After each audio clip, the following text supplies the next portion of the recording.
তারপরে আপনি দেশে আসলেন কিভাবে? আমি দাবি ছেড়ে দিলাম যে আমি বেতন নেব না, আমি কিয়ামতের দিন যদি বেতন পাই থাকি কিয়ামতের দিন নেবো, এভাবে ছাড়ে দিয়ে চলে আসছি। যখন না করছি তারও 2 মাস পরে আমারে পাঠাইছে, বেতন নিব না করার পরে 2 মাস পরে আমারে পাঠাইছে বাংলাদেশে। আমার এই কথাটা বলছে অমুক ছেলের সাথে, হয়তো বা অমুক ছেলে আমার সাথে জোর করে শরীরে হাত দিচ্ছে, এটাও বলতে পারিনি। মা যদি সব থেকে ভালো বন্ধু হয়, মায়ের কাছে কিন্তু এই কথাগুলো বলা যায়। তারপরের থেকে আমি ওখান থেকে মনে করেন যে এতটা রং হয়ে গেলাম বাবা মার চোখে যে মনে হয় আমরা দুজনই কোনো বুদ্ধি করে এটা করছি। আমার আম্মারে খাইতে নিতে আমি যখন মানে মুডটা ভালো থাকতো, ইয়ার কি ফাজলাম করতো, হাসতো, আমি আম্মারে বলতাম যে আম্মা আসলে আমার সাথে কোনো কিছু হয়নি। ওই কথাটা বললে আমার আম্মা জানি কালো হয়ে যাইতো, তার মুখটা অন্ধকার করে ফেলতো। আমার আপা, বড় আপা আমার জুতা দিয়ে পিটাইতো প্রায় সময় ওই কথাটা উঠাইলে, যে আমি চাইতেছি তাদের কাছে সলিড হতে যে আমি আসলে কিছু করিনি। কিছু গল্প অবিশ্বাস্য হলেও সত্য। ঠিক আছে, সমস্যা নাই। কোথায় থাকছেন আপনি এখন? বর্তমানে আমি যাযাবর, আমার কোনো জায়গা নাই ভাই। আমি সবার আগে আপনাকে একটা সালাম দিতে চাই। আসসালামু আলাইকুম ওয়ালাইকুম আসসালাম ওয়া রাহমাতুল্লাহ। আপনি আপনার লিসেনারদের জন্য আসসালামু আলাইকুম। যাযাবর বলতে মানে আপনি আমাকে একটু বলেন, কালকে আপনি কোথায় ছিলেন? এর আগে সৌদিতে ছিলাম। কালকে কোথায় ছিলেন? গতকাল ছিলাম আমার মতোই, যে ভিক্টিমে খালা ছিল ওখানে, ওনার বাড়ি আছে এখানে আপনার এই কেরানীগঞ্জে। আচ্ছা, তো ওনার সাথে। তার মানে আপনি এই অনুষ্ঠান শেষে কোথায় গিয়ে থাকবেন সেটার কোনো নিশ্চয়তা নাই? না। আচ্ছা, ঠিক আছে। এবং রাতে যাওয়ার মতো ওখানে কোনো মানে রাতে ওনার কাছে যাওয়া যাবে না। আপনার তো একটা মেয়ে সাথে করে নিয়ে এসেছেন, আমি দেখলাম যে মেয়ের বয়স কত? মেয়েটাকে দেখান, মেয়ে নিয়ে আমি বেশি অসহায় আছি। মেয়ের বয়স কত? মেয়ের বয়স 14 বছর, এই 3-4 মাস চলতেছে। ও 2004 সালের 1 তারিখ হয়েছে, জানুয়ারির। চলেন আমরা পুরো গল্পটা একটু শুনি আপনার মুখ থেকে, তারপরে বুঝতে পারবো যে আসলে ঘটনাগুলো কি ঘটেছে। ছোটবেলা থেকে যেখান থেকে বলতে ইচ্ছে করে আপনার। জি ভাই, আমি ছোটবেলা থেকে জাস্ট আমার বুদ্ধি যেখান থেকে হয়েছে, আমি যতটুকু স্মরণ আছে আমার, আমি মোটামুটি ভালো ফ্যামিলির মেয়ে। আমার আব্বা যুদ্ধের আগে নাকি ইন্টার পাস করছেন, কিন্তু লেখাপড়া থাকলে কি হবে, ওনার জ্ঞান সঠিক ছিল না বা আজও নেই।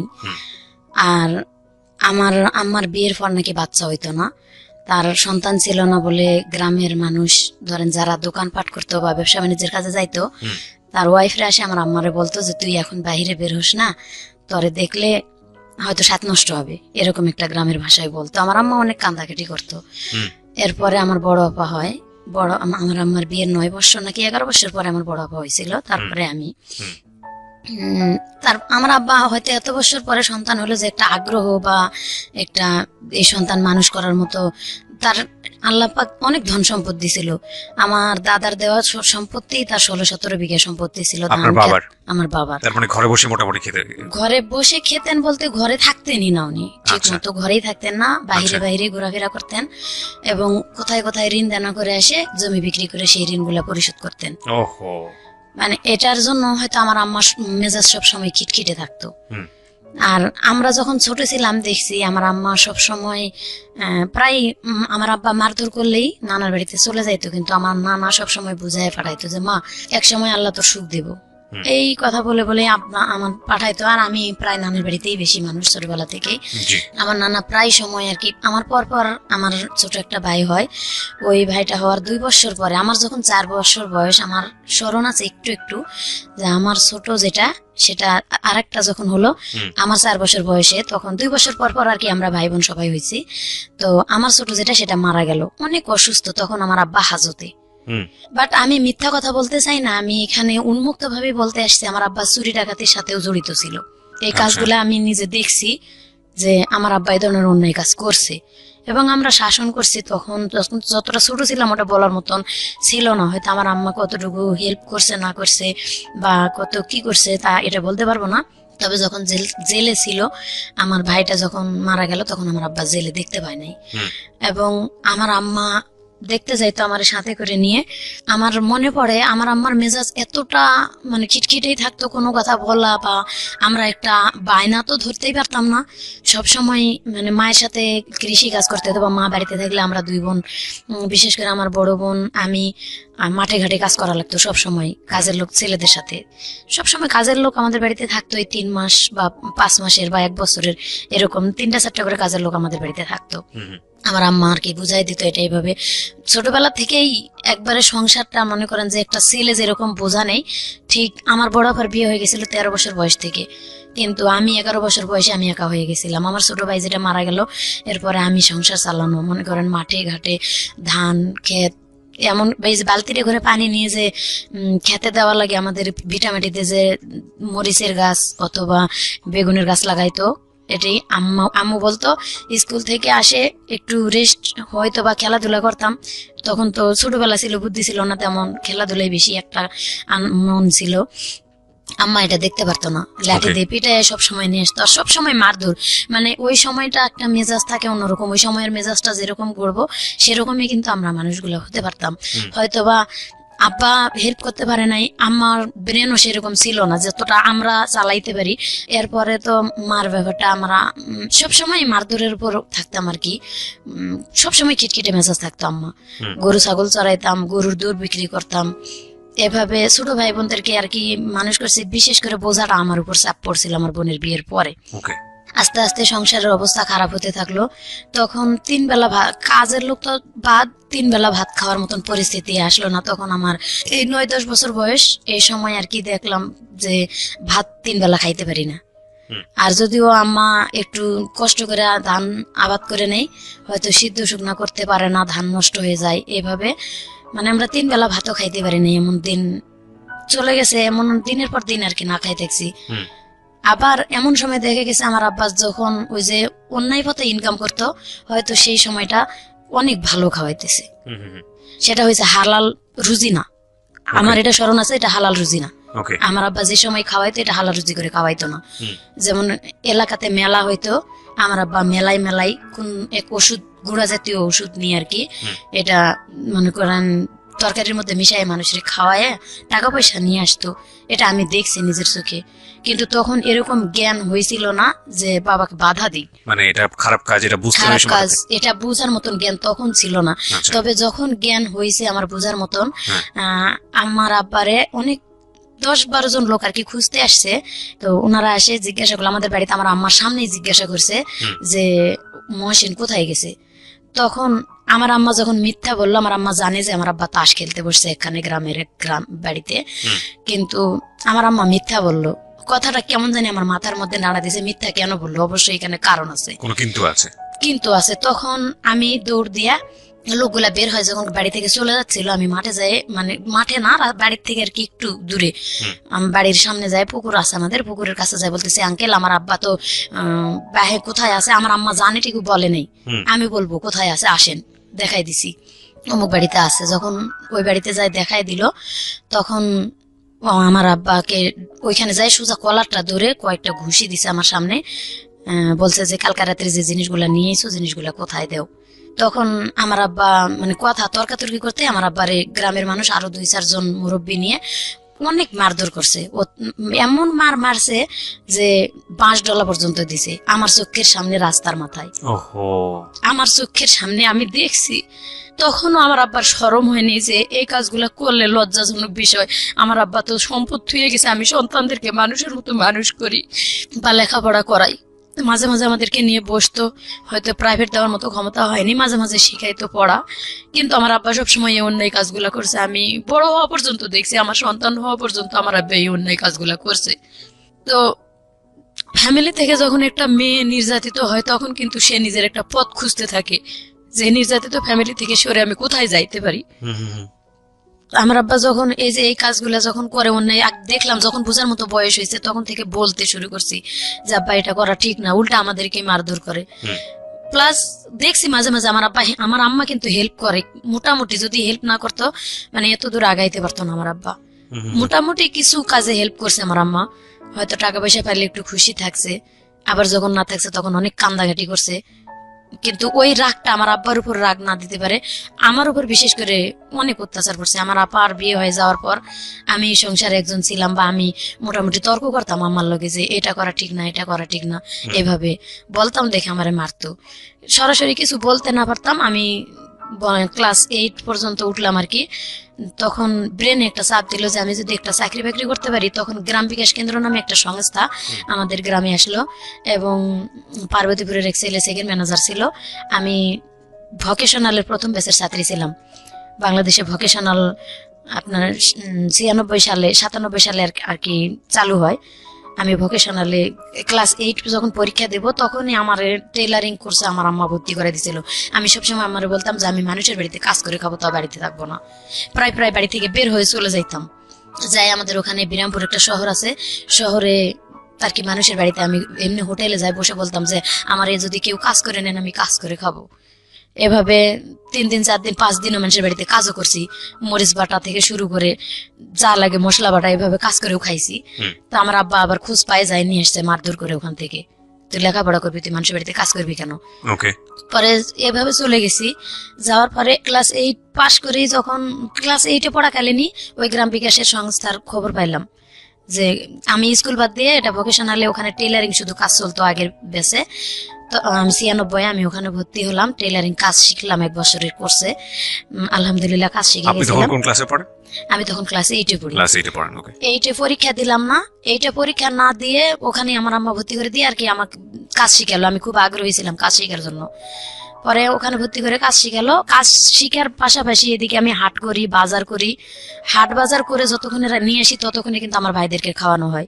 আমি গাছে উঠে আম পাড়ি এবং মুরগির ডিম বিক্রি করে, গরুর দুধ বিক্রি করে ভাই বোনদের জন্য বাজার করে নিয়ে আসতাম সেই সময়টা তো।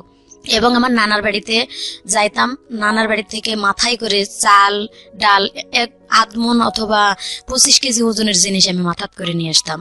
আনতে আনতে রাস্তার মাথায় বা গ্রামের যে কোনো একটা আইল পার হতে পারতাম না, ফালাই দিয়ে বোঝা নিয়ে বসে থাকতাম। আবার কতক্ষণে কেউ আসলে বলতাম আমার একটু এটা উঠাই দেন। এইভাবে আমাদের ক্ষেত জমি থাকতেও এত কষ্ট করে নানির বাড়ি থেকে চাল ডয়ে আনে আমার ভাই বোনদেরকে খাওয়ায় মানুষ করতে হয়েছে বা দিতে হয়েছে অভাব অনটনের কারণে। তারপরেও কাজ শিখলাম। কাজ শিখার পরে ওখানেই আবার আমার স্যারেরা বললো যে তোর মাথার ব্রেন অনেক ভালো, তো এবার নতুন একটা কোর্স আসতেছে, এটা হচ্ছে ভোকেশনাল লেখাপড়া করলে ভালো চাকরি হবে। এবং এখানে ইন্টার পাস মেয়েরাও আসে ভর্তি হয়, ম্যাট্রিক পাস করলে এখান থেকে অনেক ভালো একটা পজিশনে যাইতে পারবা। আমার আম্মাকে যাই বললাম যে আম্মা, স্যারেরা তো এরকম করে বলছে যে এখানে ভোকেশনালে ভর্তি হলে নাকি সার্টিফিকেটের অনেক মূল্য। তো আম্মু বলতেছে যে ঠিক আছে, তুমি তো এইটা পরীক্ষা দিলা না। আমি আবার স্যারদের কাছে গেলাম এইটা সার্টিফিকেট নিতে, আমার সার্টিফিকেট দিল না, যার কারণে আমার আপার নামে সার্টিফিকেট উঠাই দিল, মাজেদা নামে। ওই আমার আপার নামে সার্টিফিকেট নিয়ে এসে আবার ভর্তি হলাম সেখানে। তো আমি স্যারদের সাথে পরামর্শ করলাম যে এটা যে আমার আপার নামে সমস্যা হবে না, বলছে না কোনো সমস্যা হবে না, তুমি করো। তো ওখানে লেখাপড়া করতে থাকলাম। লেখাপড়া করতে করতে আমাদের গ্রামে একটা সংস্থা নিয়ে আসলাম, গ্রাম বিকাশ কেন্দ্র। ওই গ্রাম বিকাশ কেন্দ্রের যিনি সেকেন্ড অফিসার ছিল উনি আবার জীবন বীমাতে যায় চাকরি নিল। তা আমি গ্রামে একটা সমিতি বানালাম, 5 টাকা করে সবাই সঞ্চয় দিত 7 দিনে, এবং যারা 3 মাস সঞ্চয় চালাবে ঠিক মতো তাদেরকে একটা করে ঋণ দেওয়া হবে আর কি এনজিও থেকে, তাদের গ্রামের উন্নয়নের জন্য। তো এটা ভর্তি হয়ে অনেকে টাকা উঠাইলো, আর আমি উঠাইলাম না। আমি মানে লেখাপড়া এদিকে চালাচ্ছি, 7 দিন পর পর সঞ্চয় আমার নামে একটা জমা দিচ্ছি। এভাবে দিতে দিতে উনি বললো কি যে তুমি মোটামুটি মাথার ব্রেন আছে, তুমি কি চাকরি করবা? আমি জীবন বীমাতে জয়েন করতেছি বিকাশ থেকে বের হয়ে। তো আমি বললাম যে ঠিক আছে, চাকরি যদি করতে পারি আলহামদুলিল্লাহ, আমি চাকরি করতে চাই, কিছু একটা করতে চাই এই ফ্যামিলিটার থেকে বের হয়।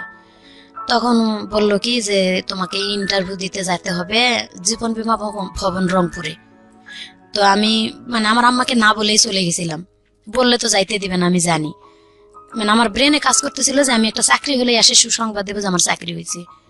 তো আমি ইন্টারভিউ দিতে চলে গেছিলাম, এবং যার সাথে চলে গেছিলাম উনি হয়তোবা আমাকে লাইক করতো। আমার কাছে বলছিল যে ও লেখাপড়া যত করতে চাইছি আপনারা করান, আমি লেখাপড়া করাবো, বা আমি হয়তো একসময় বিয়ে শাদী করবো। এটা আমাকে বলে নাই, আমার আম্মারে বলতেছিল হয়তো।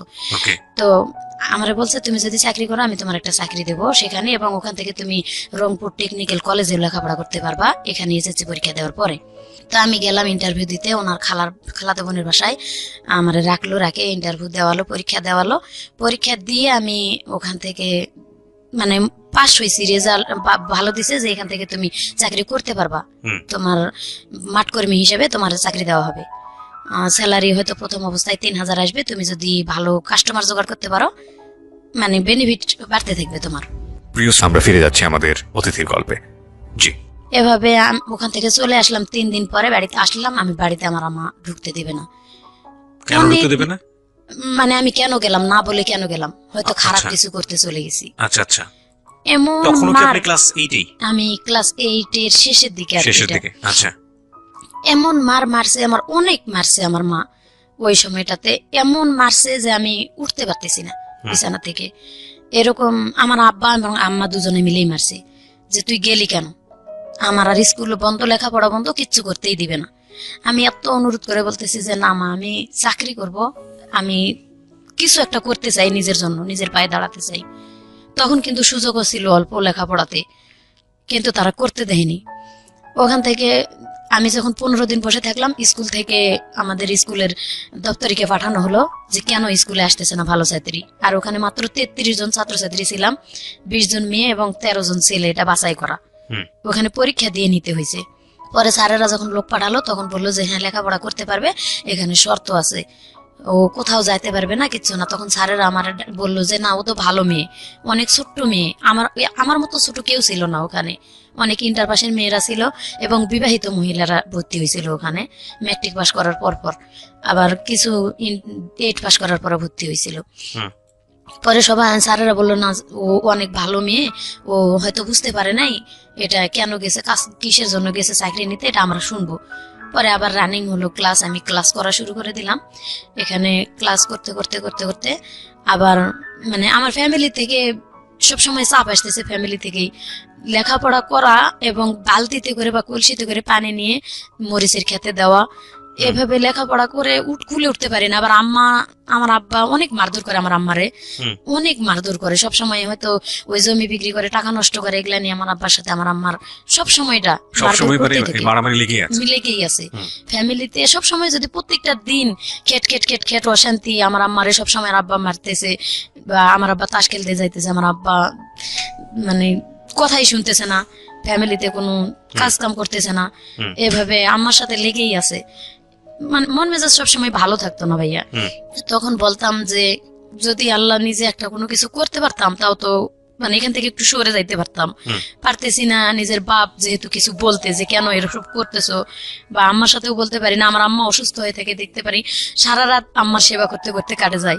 সকালবেলা উঠে রান্না করে রেখে স্কুলে যাই, আর গরু ছাগল বাঁধে রেখে স্কুলে যাই, স্কুল থেকে আসে আবার সেই গরু ছাগল মাঠ থেকে এনে পানি খাওয়ায়। আবার আম্মা দেখা গেছে অসুস্থ হয়ে আছে, আবার এই আকন্দের পাতা, এই পাতাটি নিয়ে এসে বালু নিয়ে এসে গরম করে আবার আম্মার সেক দিতে হয়, মলম দিয়ে ডলা দিতে হয়, আবার মারের কারণে আবার মানে প্রায় নিত্যদিন এটি। গরু ছাগল নিয়ে এসে সেই গরু ছাগল বাঁধতে হয়, উঠাইতে হয়। আর তখন তো ছেলে মানুষের মন, একটু খেলাধুলার দিকে যাইতাম, খেলাধুলা করলে হয়তো গরু ছাগল কারো খেতে গেছে, ধরে খোয়াড়ে দিছে, আমার আব্বা যদি শুনছে যে খোয়াড়ে দিল, আমি ঘুমায় গেছি হয়তো বা ঘুমার ভান করে রয়েছি, খোয়াড়ে যদি গরু ছাগল দেয়, এই সময় কিন্তু নিজের মনটাই খারাপ থাকে যে গরুটা আমি চড়াইতে নিয়ে গেলাম বা ছাগলটা চড়াইতে নিয়ে গেলাম, খোয়াড়ে দিল, ঘুম আসে না। আমার আব্বা যতক্ষণ বাসায় না আসে আমি কিন্তু চুপ করে চোখ বুঝে শুয়ে থাকি। আমার আব্বা ঘুমের তালে আসে বাতা দিয়ে ইচ্ছা মতো বাড়ি শুরু করে দেয় যে গরু ছাগল ছাড়ে দে, কই গেছিলা, কেন নিয়ে গেল খোয়াড়ে। আব্বার পাও ধরি, আব্বা আর মায়েরও না, আব্বা এভাবে মার দিও না, আমরাই তো সবসময় দেখি সংসার, তুমি আর কতটা গুরুত্ব দেও। খুবই দুঃখজনক। এভাবে আরো বেশি মারধর করে। আমাদের ঘর ছিল না থাকার, একটা ঘর, বাবা মা থাকে বুঝে নিত। তখনও তো সেরকম বয়স হয়েছিল না, একটু বোঝার মতন বয়স হয়েছিল আর কি, ক্লাস 8 এর শেষের দিকে, তো 8, 9 এরকম টাইমটা একটু বোঝার মতো বয়স হয়েছিল আর কি। থাকার মতন জায়গা ছিল না, আমার আব্বা ঘর করতেও না, ছোটবেলা থেকেই এক ঘরেই থাকতাম। আবার আমার দাদি ছিল, দাদি কোনোদিন আমাদেরকে নিত না এক ঘরে, বলতো যে প্রসাব করব, যার কারণে আমার দাদি যখন মারা যায় আমরা তখন ছোটই ছিলাম, ওই পরের থেকে দাদি মারা যাওয়ার পরে ওই একটা ঘরই আমাদের ঘর যেটা ছিল, এটা অরিজিনাল ঘরটা পড়ে গেল। এমনও দিন আছে ভাত খেয়ে ঘরটা ঝাড় দিয়ে হয়তো ভাতের আটাটা একটু দেয়ালের দিকে ঠেলে দিয়ে থুয়ে দিত আম্মা, ওইখানে বিছনা করে ঘুমায় থাকতাম। মাথায় তেল তুল দিলে পিঁপড়া আসে, কান মাথা মানে পুরা মাথা একবারে পিঁপড়া যেমন ঘর বাঁধে এরকম ঘর বাঁধার মতো, ঘুমে তেল উঠে সিলাসিলি করতাম, কান মাথা ডলাডলি করতাম। আব্বা উঠে একবারও দেখতো না, হয়তো আম্মা উঠতো মাঝে মাঝে, আর মাঝে মাঝে বলতো যে ঝাড়া দেও মাথাটা, ঝাড়া দেও, কিন্তু একবারে ঘর বাঁধার মতো পিঁপড়া, বড় বড় দাঁতলা লাল পিঁপড়া গুলা কানের মধ্যে কামড় দিয়ে। এরপর পরে এত কষ্ট করে থাকতে থাকতে আল্লাহর কি হুকুম, এরপরে 95 বন্যাতে আমার ঘরটার সব ভেঙে গেছিল।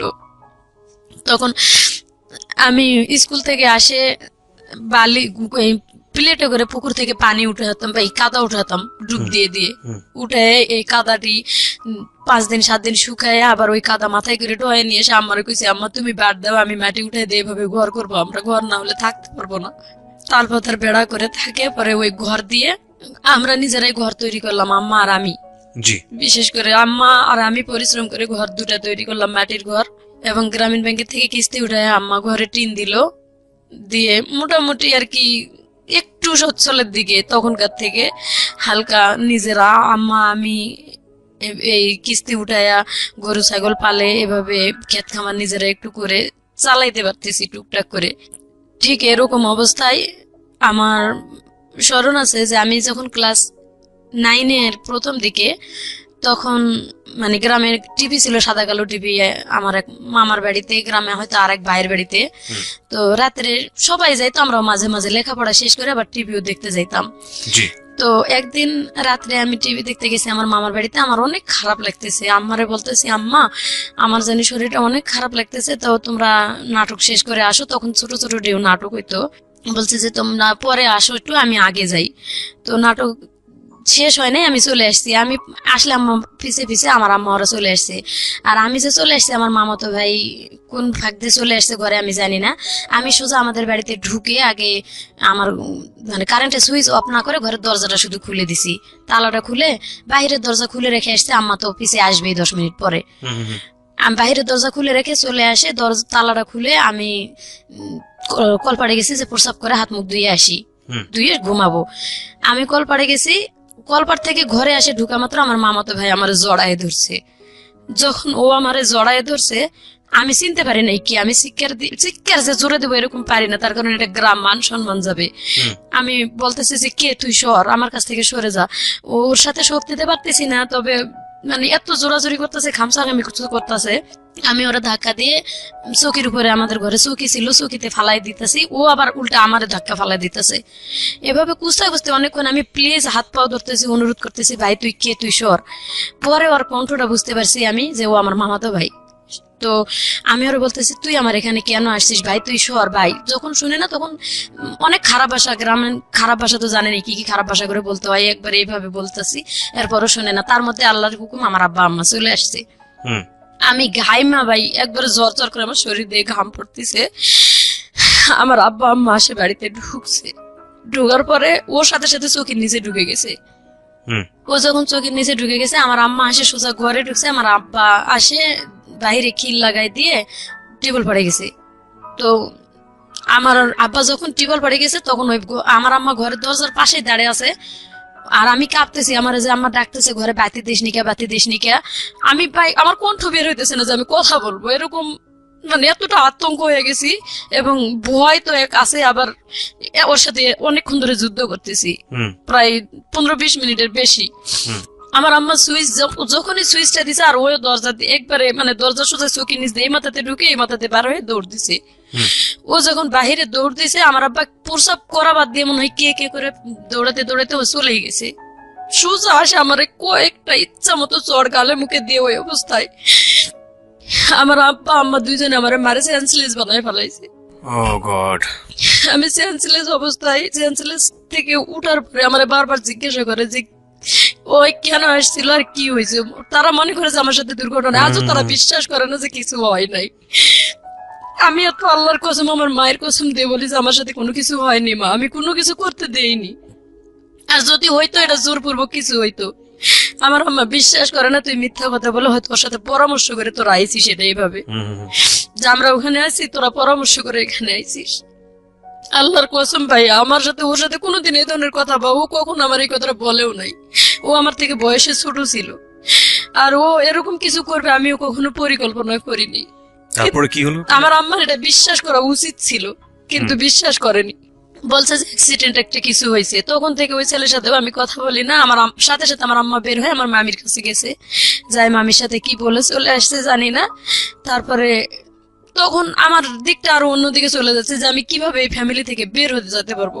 মানে সব সময় এমন এক খারাপ ভাষা ইউজ করতো আমার আম্মা, আরো বেশি। ওই সময়টা তো একটা ইয়ং মা সব থেকে ভালো বন্ধু হওয়া দরকার সন্তানের। True.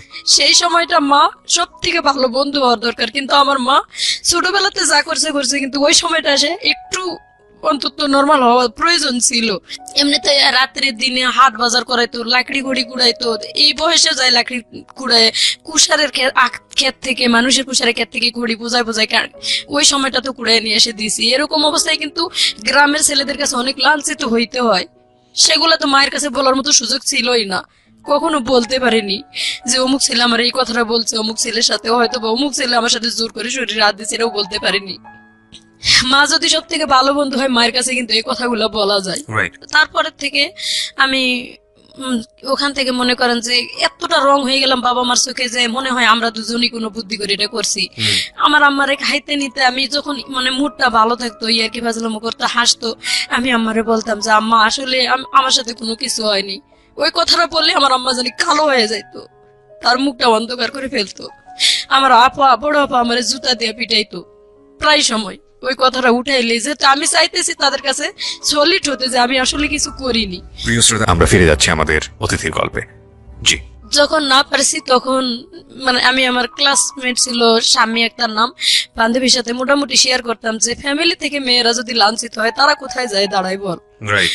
ও যখন বলতো ওর বাবা মা এটা দেয় সেটা দেয় বা তাদেরকে এত সাপোর্ট করে, তখন নিজের মনটা যেন ভরে উঠতো শুনে জি। যে ওর বাবা দিনমজুরি কাজ করে এবং সুন্দর একটা বাড়ির উঠান, বলতেছে আমরা এত পদ্মার ভিতরে থাকি যে আমাদের বাড়ির উঠানের বাইরে যেটা খোলা থাকে, এই খোলাটা পর্যন্ত মাটির প্রাচীর দিয়ে ঘেরানো। আমার আব্বা নিজে পরিশ্রম করে এটা করছে। তো তখন নিজেকে মানে কেমন জানি অনেক ছোট মনে হইতো যে এত আমার দাদা এত সম্পদ রেখে গেছে, এবং আমার আব্বাকে যতটুকু সাধ্য লেখাপড়াও করাইছে, আমার দাদা মারা যাওয়ার পরও লেখাপড়া করছে। তো তাতে লাভটা কি, কি হলো? আর ওরা রাজমিস্ত্রি কাজ করে বা কাঠমিস্ত্রি কাজ করে এত সুন্দর করে এই মেয়েগুলোকে মানুষ করছে। আমার আম্মারের সাথে করে নিয়ে তাদের বাসায় নিয়েও গেছি ঢাকা, তারা বিরামপুরে রুম ভাড়া নিয়ে থাকতো। মাঝে মাঝে আমি মাঝে মাঝে মানে মন চাইতো না বাড়ি যাইতাম, আজকে বাড়িতে গেলে না জানি কি দুর্দশা আছে। প্রায় প্রায় স্বামীর সাথেই থাকতাম, স্বামীদের বাসায় ঘুমাইতাম বা ওখানেই খাওয়া দাওয়া করে স্কুল করতাম। আচ্ছা। তো এভাবে করতে করতে একদিন জানি না সেরকম বয়সে হয়তো অনেক ছেলেরাই চয়েস করছে, ছেলেরা অনেক ডিস্টার্ব করতো। আমি এটা আমার কাছে যাই বলতাম যে আম্মা আজকে এই ছেলেটা অমুক কথা বলছে, অমুক ছেলেটা অমুক কথা বলছে। মাঝে মাঝে আমি ছেলেদের উপর রাগ করতাম বা জুতা দিয়ে পিটাম, ওই ধরনের কথা বলতাম। তো ছেলেরা চটে গিয়ে আবার আমাদের বাড়ির গ্রামের লোকের কাছেও বলতো এটা কার মেয়ে এত সাহস। মোটামুটি সাহস ছিল ভাইয়া ছোটবেলা থেকেই আমার। তো আমার আম্মা বলতো যে তুই মেয়ে মানুষের ছেলেদের সাথে এরকম করে কথা বলিস কেন? তো আমি কি করব, তারা রং কথা বলে আমার পিছে পিছে, আমি কি আর কোনো মেয়ে পাই না, খালি তোর সাথে এরকম করে সবাই। যদি কোনো কথাই শেয়ার করতে যাইতাম, ওই আগের অতীতটা আম্মা টেনে আনতো, মানে ঘুরে ফিরে ওই একটা জায়গায় এসে ওই জায়গাটা এসে দাঁড়াইতো। যে কোনো কথার দিক দিয়ে আর কি ওটাই ঘুরে ফিরে। তো ওই যে বললাম যে ক্লাস 10-এ যখন আমার বিবাহিত মহিলারা মিলে একসাথে লেখাপড়া করতে থাকলাম, তো একদিন স্কুলে গেছি, আমার আম্মা বলতেছে আমার শরীরটা প্রচুর ব্যথা করতেছে, পারলে একটু হসপিটাল থেকে সরকারি ট্যাবলেট আর কি আনে দেওয়ার জন্য। ওষুধ কেনার মতন টাকা তখন ছিল না। আচ্ছা। বলতেছে যে পারলে হসপিটাল থেকে আমার একটু ওষুধ এনে দিস। তা আমি বললাম যে ঠিক আছে আমি যাব। গেছি স্কুলে, এমন বৃষ্টি আসছে, অনেক বৃষ্টি। আর আমি সকালবেলা বাসাতে বের হয়েছি, পরেতেই হালকা হালকা বৃষ্টি হইতেছিল। আর আমি যখন বাসাতে বের হয়েছি তখন পাশের গ্রামে আমাদের বাড়ি পার হয়ে মানে নদী পার হয়ে যাওয়া লাগে স্কুলে। তো আমি যখন নৌকা পার হয়ে গেছি তখন একটা ছেলে, ওই আমি আমার হাতে ছাতা আছে এবং ওই গ্রামের ছেলেটা, আমি এখন নাম বলতেছি, ছেলেটার নাম আলম ছিল, কিন্তু তখন আমি জানতাম না। ছেলেটা আমার সামনে এসে দাঁড়িয়ে বলতেছে যে, মোটামুটি হ্যান্ডসাম ছেলেটা ছিল, আসে বলতেছে আপু আপনার বাড়ি কোন জায়গা? তো আমি বললাম যে অমুক গ্রামে। আপনার আব্বার নাম কি, আপনার নাম কি? আমি একটু রাগ হলাম যে একটু এমনি বৃষ্টি পড়তেছে আর আপনি এত কিছু জিজ্ঞাসা করার দরকারটা কি?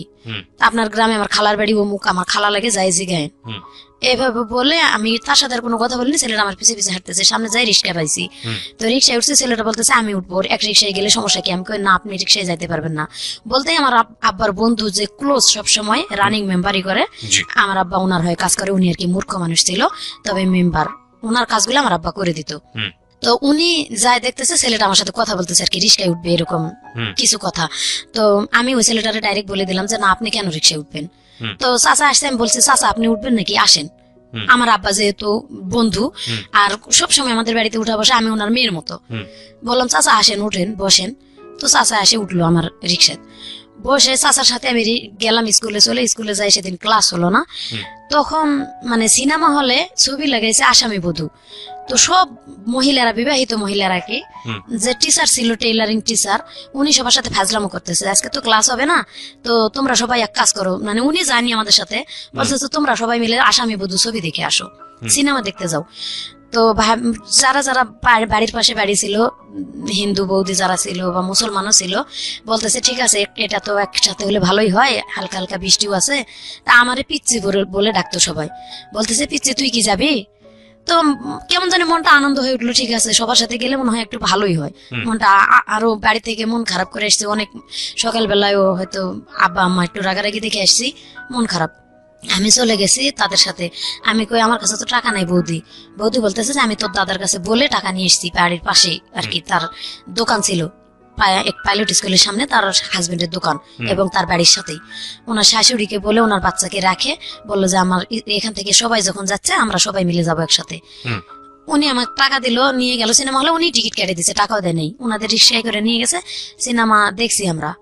ওই সিনেমা দেখতে নাকি আমার যে আছে আমার সাথে রিক্সায় আসছে, উনি দেখছে। তো উনি আমার আব্বাকে ডাকে বলছে কি যে তোর মেয়ে অমুক গ্রামের অমুক ছেলের সাথে সিনেমা দেখতে আসছে। আচ্ছা, এখানে মানে একবারে সব জিনিসগুলো পরে প্রমাণ করে দিছে, কিন্তু আমার আব্বা না শুনে না জানে সোজা বাড়িতে গেছে, যায় দেখে আমিও স্কুল থেকে যাই ভাত খাইতে বসছি। আমার আম্মা আমার জন্য বসে আসছিল, ভাত খাই নাই।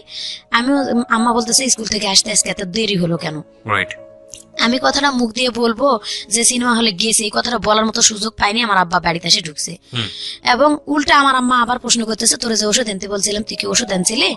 তো আমার আব্বা একটা খারাপ ভাষা ইউজ করে ডাইরেক্ট মানে ফিরা, যে ফিরাতে আমরা বসে ভাত খাই, আমার আম্মা এক পিড়াতে বসে, আমি এক পিড়াতে বসছি, আর এক পিড়ে তুলে আমার ঠাস করে মাথার উপরে বাড়ি দিছে।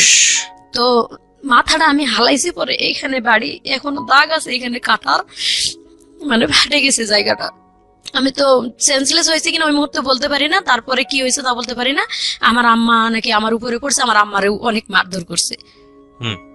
আশেপাশে বাড়ির মানুষ জমা হয়েছে, কেন মারধর করছে, ডাইরেক্ট এই খারাপ ভাষা ইউজ করছে আমার আব্বা, যে এরকম অমুক ছেলের সাথে সিনেমা দেখতে গেছে। এভাবে যদি বাবাই বলে তাহলে কি একটা মেয়ের বিয়ে দিতে গেলে কিন্তু অনেক কষ্ট হয়ে যায়।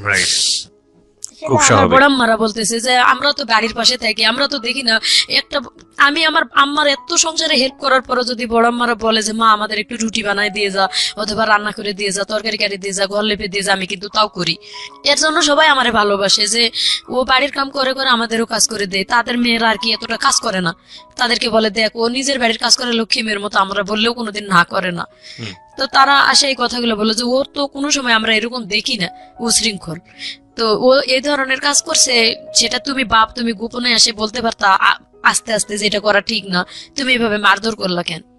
এরপরে আমি লজ্জায় গলায় ফাঁস নিতে গেছি, ভোরবেলার দিকে জ্ঞান ফিরছে আর কি। আমি জ্ঞান ফিরে দেখি আমি শুয়ে আছি একা, আমি ওড়না পেছে আর কি গলায় ফাঁস নিতে গেছি। যে এভাবে ছোটবেলাতে তো অত্যাচারে মানুষ হইতেছি, আবার এখন উপযুক্ত হয়েছি, যদি ফ্যামিলিতে অত্যাচারিত হয় এভাবে কোন ভালো ঘরে বিয়ে হবে? আমাদের তো ভালো ঘরে বিয়ে হওয়ার কোনো সম্ভাবনাই নাই।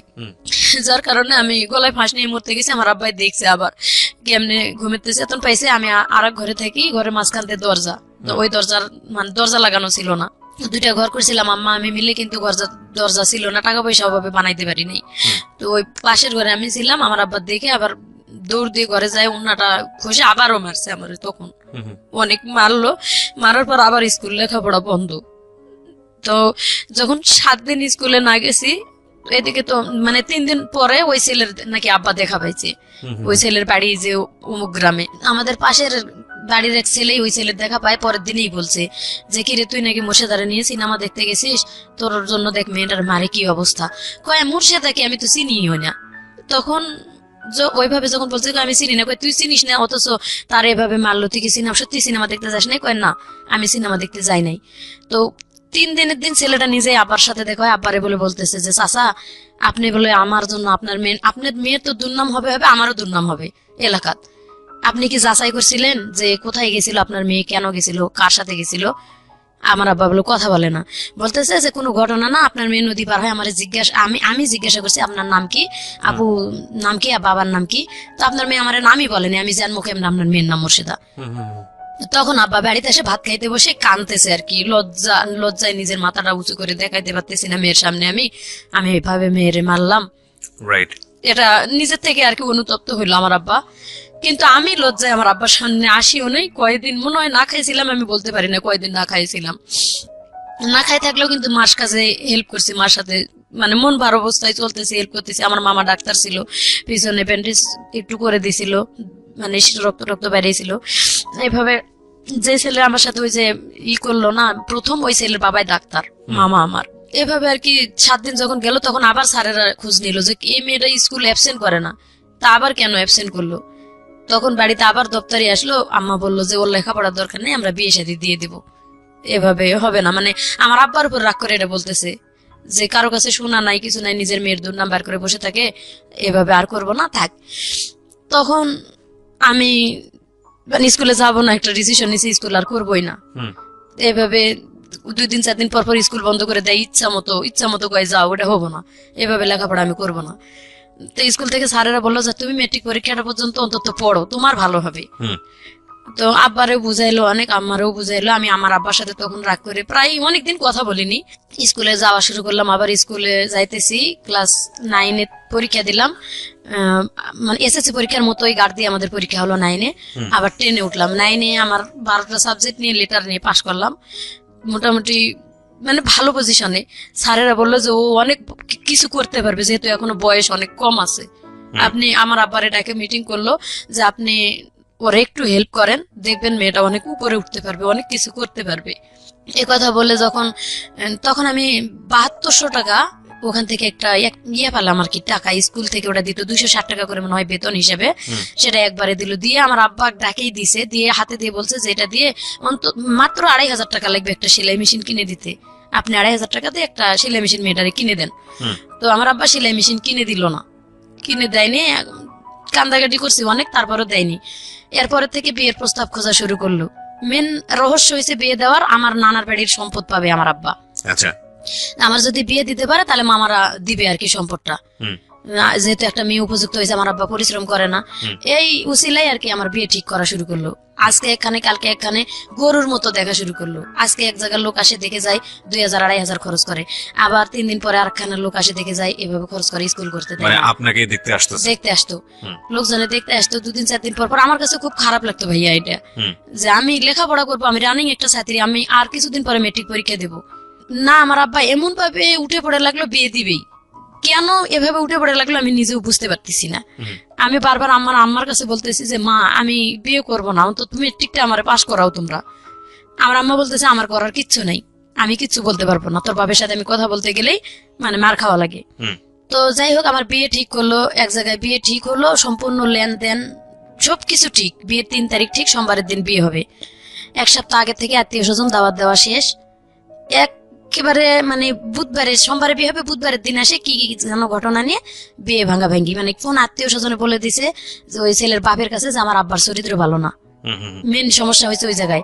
আবার আমার যে ওই যে মানে আগে সেই ঘটনাটা, এটাও বলে দিছে যে মেয়ে চলিত নেই, মেয়ে ওর মামাতো ভাইয়ের সাথে মানে এরকম কিছু হয়ে গেছে, তার বাপ মাই প্রমাণ বের করছে, অন্য কেউ না। এভাবে আর কি ওই বিয়েটা ও ছেলের বাবা দিবে না। তো ওই ছেলেটা আর কি আমার সবসময় চিন্তা, আমি যে টেলার্স এর কাজ করতাম সেইভাবে ওই তার টেলার্স এর সুতার দোকান ছিল আর কি, সুতা ঘর, কেসি ঘর, মেশিন ঘর। তো ওখান থেকে সবসময় সুতা কিনতাম। এই অনুতাপে ছেলেটার সাথে চেনা পরিচিত ছিল। আমারে যখন দেখতে আসছে ঘটকের মাধ্যমে আসে, সুধা মানে টেবিল বসাইছে, টেবিলের মাঝখানে ওর বড় ভাই এবং আপন দুলাভাই এবং ছেলেটা। যখন আমার মাথার ঘুমটাটা খুলে, তখন ছেলেটা শুধু বলে উঠছে যে মুর্শেদা তুমি তো, আমি তো তোমাকে ভালো করেই চিনি। এইখানে আমার ফুপা আবার একটা পেজ বাজালো যে অবশ্যই ছেলের সাথে কোনো ঘটনা আছে মেয়েটার, নাহলে ছেলেটা এইভাবে বলবে কেন। তো ওই ছেলেটা ডাইরেক্ট মুখের উপর বলে দিল আমার সাথে ঘটনা থাক বা না থাক আমি ওরেই বিয়ে করব, আমি ওরে চিনি আগে থেকে। মেয়েটার আচার চরিত্র ব্যবহার ভালো। ছেলের বাড়ি আমাদের বাড়ির কাছে। নাম ছিল মুস্তফা। মুস্তফা বলল আপনাকে বিয়ে করবে? হ্যাঁ, ছেলে বললো যে আমি ওকেই বিয়ে করব। এবং বিয়ে ওই যে ওখানে ঠিক হয়ে গেল সব, সোমবারের দিন বিয়ে হবে। ছেলের বাপ রাজি না, মাঝখানে ছেলে বলতেছে যে ছেলের নাকি 13 বিঘা সম্পত্তি ছেলে নিজে কিনছিল এবং দাদাই দিছিল কতখানি, এটি দিয়ে নিজস্ব ছিল।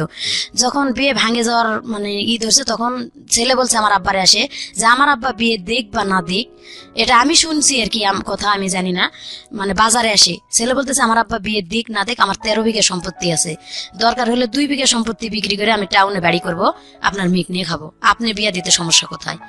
আচ্ছা, এটা মুস্তফা বলল। মুস্তফা বলতেছে। আর আমার আব্বা বলতেছে যে তোমার আব্বা যেখানে রাজি না সেখানে আমি আমার মেয়ে বিয়ে দিব না। আবার কি নিয়ে বিয়েটা ভাঙলো, কয় কানের জিনিস দিতে হবে।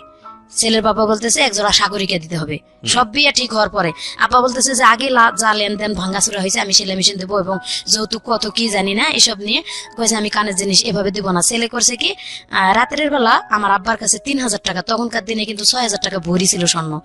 তো আমার আব্বার হাতে রাতের বেলা অনেক রাতের যে ঘটকের বাসায় ঘুমিয়ে আসছিল আমার আব্বা, বিয়ে ভাঙ্গির গন্ডগোলের পরও ছেলে 3000 টাকা নিয়ে এসে গোপনে আমার আব্বার হাতে দিয়ে বলতেছে যে আমি ওরে বিয়ে করব, আপনি এটা দিয়ে কালকে কানের জিনিস বানাই দিবেন, বলবেন আমি দিছি। আচ্ছা, আমার আব্বা বলছে এটা 2 দিন পরে প্রকাশ হলে আমার মেয়ের সাথে তুলনা দিবে তোমার আব্বা, এভাবে হবে না। এভাবে আর কি তাদের ভিতর কাটাকাটি হয়ে গেছে, বিয়ে আর ওখানে হলো না। সোমবারের দিন বিয়েটা ভেঙে গেল। বিশেষ করে আমার আব্বা গুরুত্ব দিলে কিন্তু বিয়েটা হইতো। জি, ওই ছেলে বলছে যে আমি করব, আমার আব্বা দিক বা না দিক, আমি আমার আত্মীয় স্বজন নিয়ে এসে বিয়ে করব এবং আমি 2 বিঘা জমি বিক্রি করে হলো বাড়ি করব টাউনে, আমার নিজস্ব জমি আছে। আমার আব্বা অতটা গুরুত্ব দিল না, ওখানে দিবেই না, শেষ দিবে না। সোমবারের দিন বিয়ে আর হলো না, মানে আত্মীয় স্বজন আমার নানি মামিরা আসছিল আমাদের বাড়িতে, এরা ফেরত গেল। আমার আব্বা লজ্জায় আর মানুষকে মুখ দেখাইতে পারতেছে না। তো এখানে আমার কোনো দোষ ছিল না ভাইয়া, আমি কি করব, আমি তো কোনো কিছুই করি নাই। রাইট, বাবাই তো বিয়ে ভেঙে দিয়েছে। অথচ আমার আব্বাই বলতেছে তুই কলঙ্কিনী, তুই গলায় ফাঁস নিয়ে মরতে পারিস না। তো এই কথার জন্য আমি আর কিছু বলি না, শুধু বলি যে বিয়েটা ভেঙে গেছে এতে আমি খুশি, হোক বা না হোক আমি পরীক্ষা দিতে পারতেছি সামনে, নিজের পায়ে নিজে দাঁড়াইতে তখন পারবো। আপনি কিসে পড়েন? ইন্টারে? না, ইন্টার পড়ি না, আমি তখন 10-এ পড়ি। আচ্ছা, বলতেছে যে আমি ম্যাট্রিক পরীক্ষাটা তো দিতে পারবো সামনে, বিয়েটা হলো না। মানে আমার বাবা যেভাবে আমার মায়ের অত্যাচার করছে, একটা শিক্ষিত লোক হয়ে আমি মানে হাজবেন্ড হলে যে এরকম অত্যাচারই করে, এটাই আমার মাথায় সবসময় খেলতো। আমি কখনোই পরিকল্পনা করিনি যে বিয়ে হলে আসলে সুখী হতে পারবো। তো সেটাই হয়েছে আমার জীবনে। যাক, বললাম যে পরীক্ষা দিব। আমার আব্বা হঠাৎ করে ওই সোমবার দিনে কি করলো, একটা ছেলে নিয়ে আসলো। আমার বলতেছে কি মাথায় অন্যরা দিয়ে অমুক বাড়ি থেকে যে একটা লেবু নিয়ে আসো। আমি লেবু নিতে চলে গেছি ওই বাড়িতে, লেবু গাছের নিচে ছেলেটা বসা, একটা ছেলে বসা। আমি একা একা আসতেছি, মাথায় অন্য। আমার আব্বা কোনোদিন বলেন, আমি তো সবসময় মাথায় কাপড় দিয়ে ঘুরতাম। তো বাড়িতে আমি মানে মাথার কাপড়টা ফেলে বাড়িতে আসি, ঘরের মধ্যে আমার আব্বা বলতেছে মাথায় কাপড়টা দিয়ে অমুক বাড়িতে একটা লেবু নিয়ে আসো। এখানে কিন্তু আমার মাথায় একটা কেস করছে, মনে হয় কোন মাথায় কাপড় দিতে বললো কেন আব্বা। তো যাই হোক, মাথায় কাপড় দিয়ে গেছি লেবু আনতে, দরজায় যাই দেখি একটা ছেলে বসা, দেখি আমি আর লেবু নিতে না ঢুকে ওখান থেকে ঘুরে ফেরত আসছি। ফেরত আসতেছি দেখি পিছনে আমার নানি, আমার মামি, আমার খালা, আমার আম্মা, আমার আপা, এতগুলা মানুষ পিছনে। তখনই বুঝতে পারছি যে আসলে ওই ছেলেটা আমার দেখার জন্যই আসছে। আচ্ছা, ওখান থেকে ওরা কই ফেরত আসছিস কেন? আমি ওই যে বলছিলাম যে এইভাবে আর গরুর মতো লোক দেখাইতে আনলে আমি অপমান করবো তোমাদেরকে, আমি আর কারোর সামনে যাব না। বিয়ে ভেঙে গেছে শেষ। এই জন্য হয়তো তারা ভয় পেয়েছে যে আমি কিছু বলতে পারি, যার কারণে আমার আপা বলতেছে তুই ওখান থেকে ফেরত আসলি কেন? আমি বলছি যে তোমরা কি কারণে আমার এখানে নিয়ে আসছো এটা আমি বুঝতে পারছি, এই বিয়েটাও তো ভাঙে যাইতে পারে, তোমরা আমাদের পরীক্ষাটা আগে শেষ হোক, পরীক্ষাটা শেষ করতে দাও আমার, তারপরে বিয়ের ব্যাপারটা ভাবো, এখন এই অন্তত সাবজেক্টটা বাদ দাও, আমার মাথাটা একটু টেনশন রিল্যাক্স রাখো যাতে আমি পরীক্ষা দিতে পারি। এভাবে বললাম। আমার নানি বলতেছে মুরব্বী মানুষ, আমি একটা কথা কই, আপু চল, বিয়ে দেখলেই যে বিয়ে হয় তা না, তুই আমার সাথে চল, আমি তোরে ঘুরে নিয়ে আসি ওই বাড়ির থেকে। প্রিয় শ্রোতা, আমরা ফিরে যাচ্ছি আমাদের অতিথির গল্পে। জি, আমি গেলাম, মানে যাইতেছি না, দেখো ছেলেটা অনেক চালাক ছিল, ও সাইকেল নিয়ে বের হয়ে চলে গেল ওই বাড়ি থেকে, আমার সামনে দেই, আমি পিছনে ঘুরে আসি আর কি, ও চলে গেল। দেখলাম যে রাস্তার দিকে চলে গেছে, তখন আমি যাই ওই বাড়িতে ঢুকলাম, ঢুকে বললাম যে ফুপু তোমরা একটা বিয়ে ঠিক করলা, করার পরে দেখলা যে সেটা এইভাবে ভেঙে গেল, আমার পরীক্ষাটা দিতে দাও, আমি একটা যদি জব কোনো জায়গায় পাই বা নিজে একটা কিছু নিজের পায়ে করে দাঁড়াইতে পারি, তখন বিয়ে সাথে ব্যাপারটা দেখা যাবে। কয় ঠিক আছে, তুই যেটা করবি সেটাই হবো। উল্টে ওই ছেলে আবার ঘুরে আসে বাড়ি ঢুকলো, ঢুকে আমার ওই এক নজর দেখলো, দেখে চলে গেল। যাই নাকি ওর দুলা ভাইয়ের কাছে বলছে যে আমি যে মেয়েরে দেখে আসলাম, যদি তুমি আজকের মধ্যে আমার বিয়ে না দাও তাহলে আমি রেল লাইনের মধ্যে মাথা ঢুকাই দেবো। ওকে। তো ওর দুলা ভাই সেই দিনই ওই কথা মাত্রই আমাকে দেখতে আসলো আর কি। দেখতে আসে, বলতেছে যে তোমার কি কোনো জায়গায় পছন্দ আছে? আমাদের গ্রামেরই লোক, ওটা সম্পর্কে নাকি চাচা লাগতো, আমি আগে তো চিনতাম না, সেদিন প্রথম দেখলাম। তো বলতেছে যে আমি ওনার ভাই, অমুকের ভাই লাগি, আমার বাড়ি এই গ্রামে, আমি বিয়ে করে ওখানেই থাকি, মানে যে ছেলে তোমার দেখতে আসছিল তার বড় বোনকে আমি বিয়ে করছি, এবং তার বাবা মা সবাই মারা গেছে, আমি ওনার গার্জিয়ান বর্তমানে। ওকে, তো দেখে চলে গেল, মানে ছেলের দুলাভাই, ছেলের আপন বড় দুলাভাই। বললো যে আমি সবকিছু আমি যা বলবো তাই, তো তুমি খালি নিজে থেকে বলো যে তুমি অন্য কোনো মেয়ে পছন্দ, কোনো ছেলে পছন্দ করো নাকি? আমি বলছি না, আমি কোনোদিন এরকম পছন্দ করার মতন মানে সময় আমার আসেনি, সুযোগ আসে নাই, কারোর সাথে এরকম কিছু করি নাই। আমার আব্বা আম্মা যেখানে বিয়ে দিবে আমি সেখানেই রাজি আছি। এই কথাতে পরের দিনে বিয়ে আর কি, সোমবারের দিন ছেলে দেখে গেল, মঙ্গলবারের দিন ওর ভগ্নিপতি আসে দেখে গেল, বুধবারের দিন বিয়ে হয়ে গেল। আপনি পরীক্ষা দেওয়ার আগেই বিয়ে হয়ে গেল? হ্যাঁ ভাইয়া, পরীক্ষা দেওয়ার আগে বিয়ে হয়ে গেল। বিয়ে ওখানে আমি গেছি, যাওয়ার পরে বলতেছে যে যারা দেখতে আসছে আর কি, রাতের অনেক বৃষ্টি, যেদিন আমার বিয়ে হয়েছে সেদিন অনেক ঝড় বৃষ্টি ছিল, এত ঝড় বৃষ্টি যে একটা মুহূর্তের জন্য সারাদিন বৃষ্টি থামে নাই। ওই অবস্থায় ওনারা টেম্পু নিয়ে চলে আসছিল, আসে বিয়ে করে নিয়ে গেল আমারে। তো সেদিন রাত্রে যায়, সারা রাত ঘুমাই নাই, পরীক্ষার চিন্তায় আমার ভালো লাগে নাই।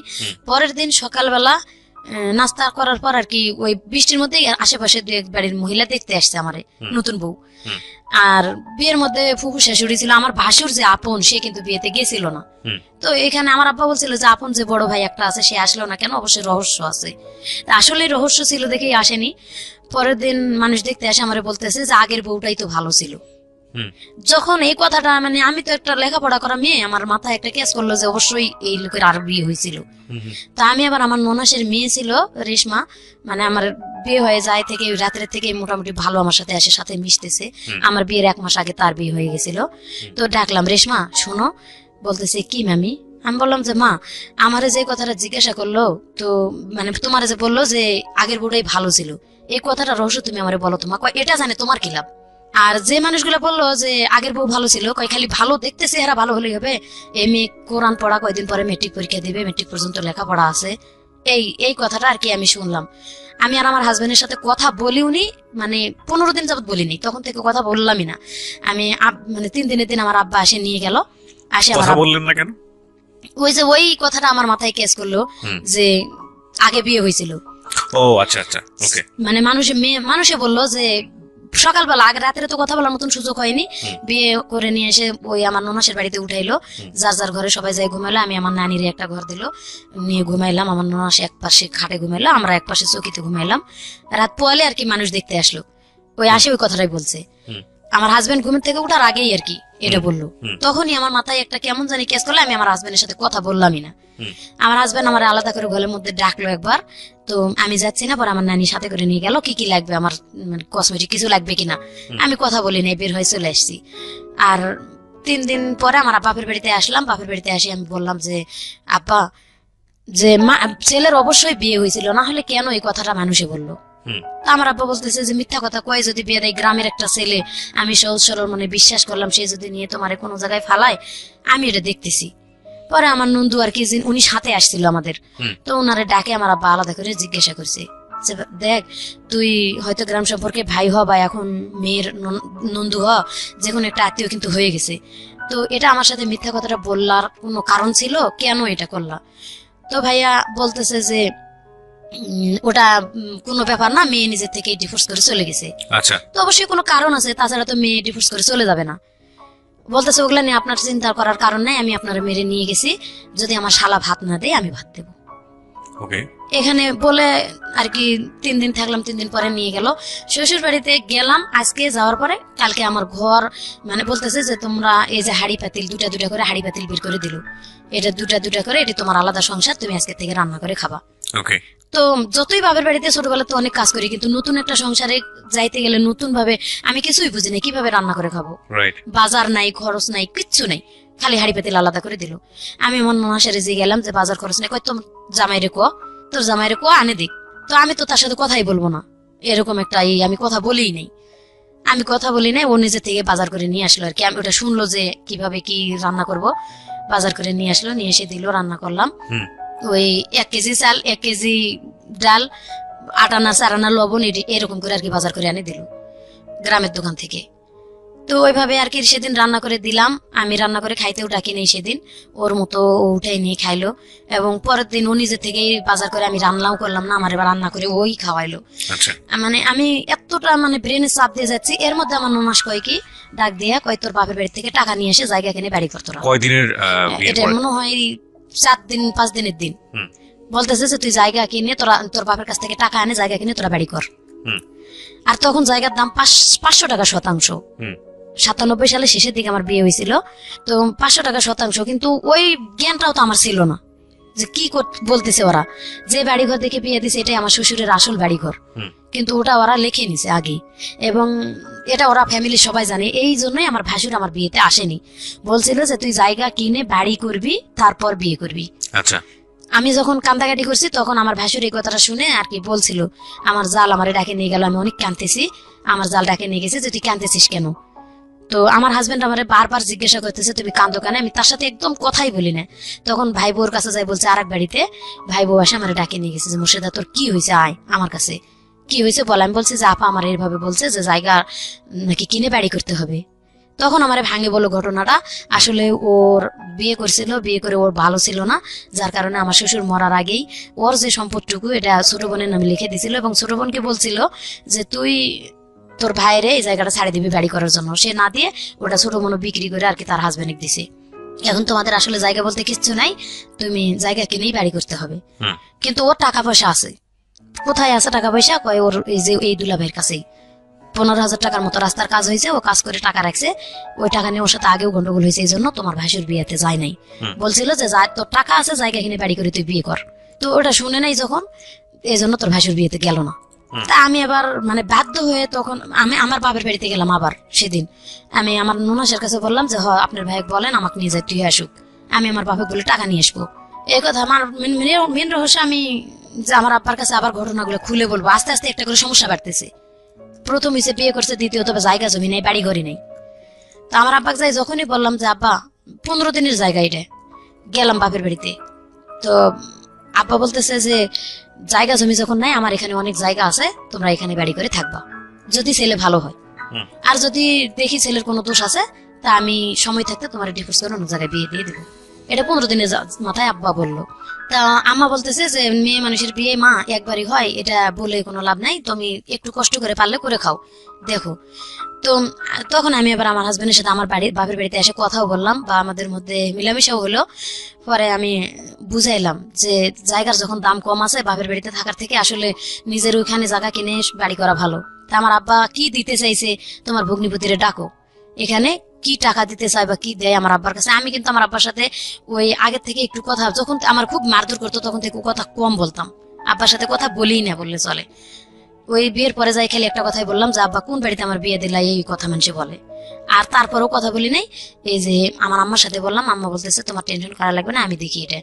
পরে আব্বা আমার আম্মার কাছে বলে দিয়েছে যে আমার জায়গা জমি আছে, ওরা এখানে বাড়ি নিজেরা পরিশ্রম করে ওদের টাকা দিয়ে বাড়ি করুক, আমি জায়গা ছেড়ে দেবো।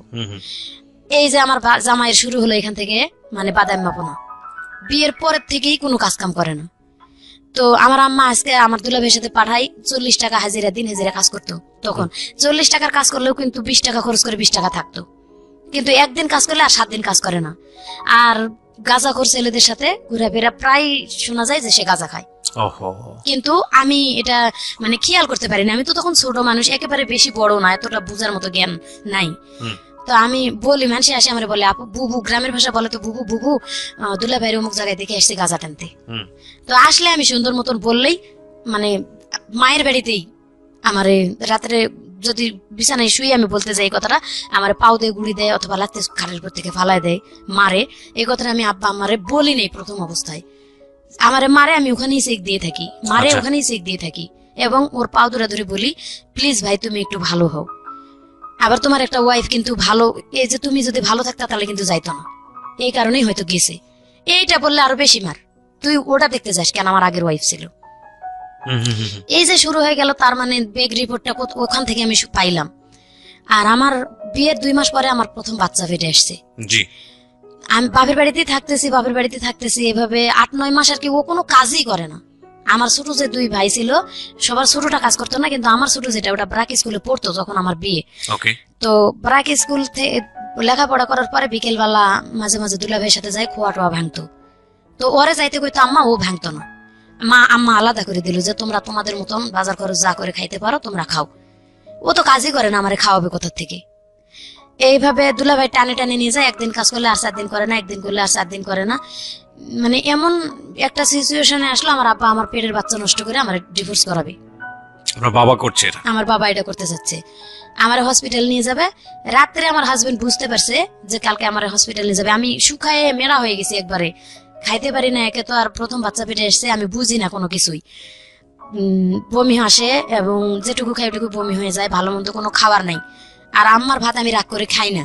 আমার আম্মা আমার জামাইরে মানে অনেক খারাপ আশা করে বকাবকি করে যে কুইড়া খাটে না, বাদাইম্মা, এটা সেটা অনেক কিছু খারাপ করে বকে। আমার এটা শুনতে খারাপ লাগে, বিয়ে তো তোমরাই দিছো, কেন আগে দেখলা না? আর আমার ভাত রেখে তুই যাই পাতিলে আম্মা যে এই ভাতটুকু উঠাই নিয়ে তুই খাই থাকবি, ওরে ভাত দিবি না। ও ভাতটুকু পাতিল থেকে উঠায় মা খায়, আমার কয় কি আয় তোরে হাত দিয়ে তুলে খাওয়াই দিই, আমিও খাই। আমি কইতাম তুই বেলজ্জা থেকে এই ভাতটি এইভাবে খাইতেছস, তোর সামনে কয়ে গেল যে তোরে ভাত দিতাম না, আমারে খাইতে কয়ে গেল, তুই কোন হিসেবে ওই ভাতটা উঠেছিস খাইতে? আমি খামো না, তুই কামে করে না খাওয়াইলে। আমার মায়ের ভাত আমি খামো না, তুই খাস কে? কয় যতক্ষণ আছে ততক্ষণ খামু, যখন থাকবো না তখন খামো না। মানে এমন বেলজ্জা। ওকে।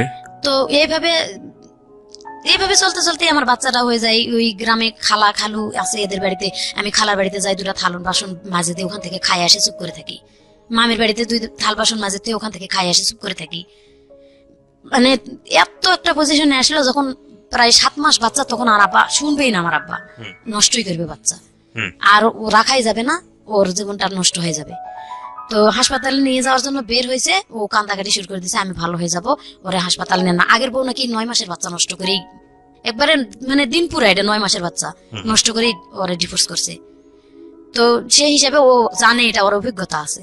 বলতেছে যে 7 মাসের বাচ্চাটা নষ্ট করে তোমারও মায়েরা ফেলাবে তোমার আব্বা আম্মা, তুমি একটা বুদ্ধি করো, আমরা এখান থেকে চলে যাই। আমি কই না, আমি এখান থেকে তুমি ভালো না হওয়া পর্যন্ত আমি চলে যাব না, আমি বাপের বাড়িতে থাকবো। আমি তো এখানে আর ওর বাড়িতে 2-1টা থাল বাসন ধুয়ে খাইতে পারতেছি। আমার আম্মাও কিন্তু বুঝতে পারে না জিনিসটা, আমি এখানে ওখানে মানুষের বাড়িতে কাজ করে খাইতেছি। বা মামিরা গ্রামবাসীরা আমার এমনি ডাকে খাওয়াই, এরকম করে আমি চুপ করে না খাই থাকার মতো ভান করি। এভাবে থাকতে থাকতে বাচ্চাটা হয়ে গেল। বাচ্চাটা হওয়ার পরে 5 দিন পর্যন্ত আমার আম্মার ঘরেই খাইলাম। 5 দিনের পরে ওরে বকাবকি শুরু করলো, ও চলে গেল। নতুন একটা সাইকেল কিনে দিল আম্মা, কিস্তি তুলে বললো একটা সাইকেল কিনে দিলাম, তুমি রাজমিস্ত্রি কাজ করো আমার বড় জামাইয়ের সাথে।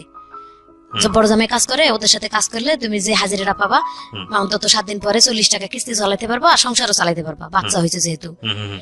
ও 1 সপ্তাহ মনে হয় ঠিক মতো চালালে, প্রথম 1টা কিস্তি নাকি 2টা কিস্তি ঠিক মতো দিছে, আমার মনে নাই। তারপরে ও সাইকেলটা নিয়ে কাজ করার উচিলে বের হয়ে চলে গেছে।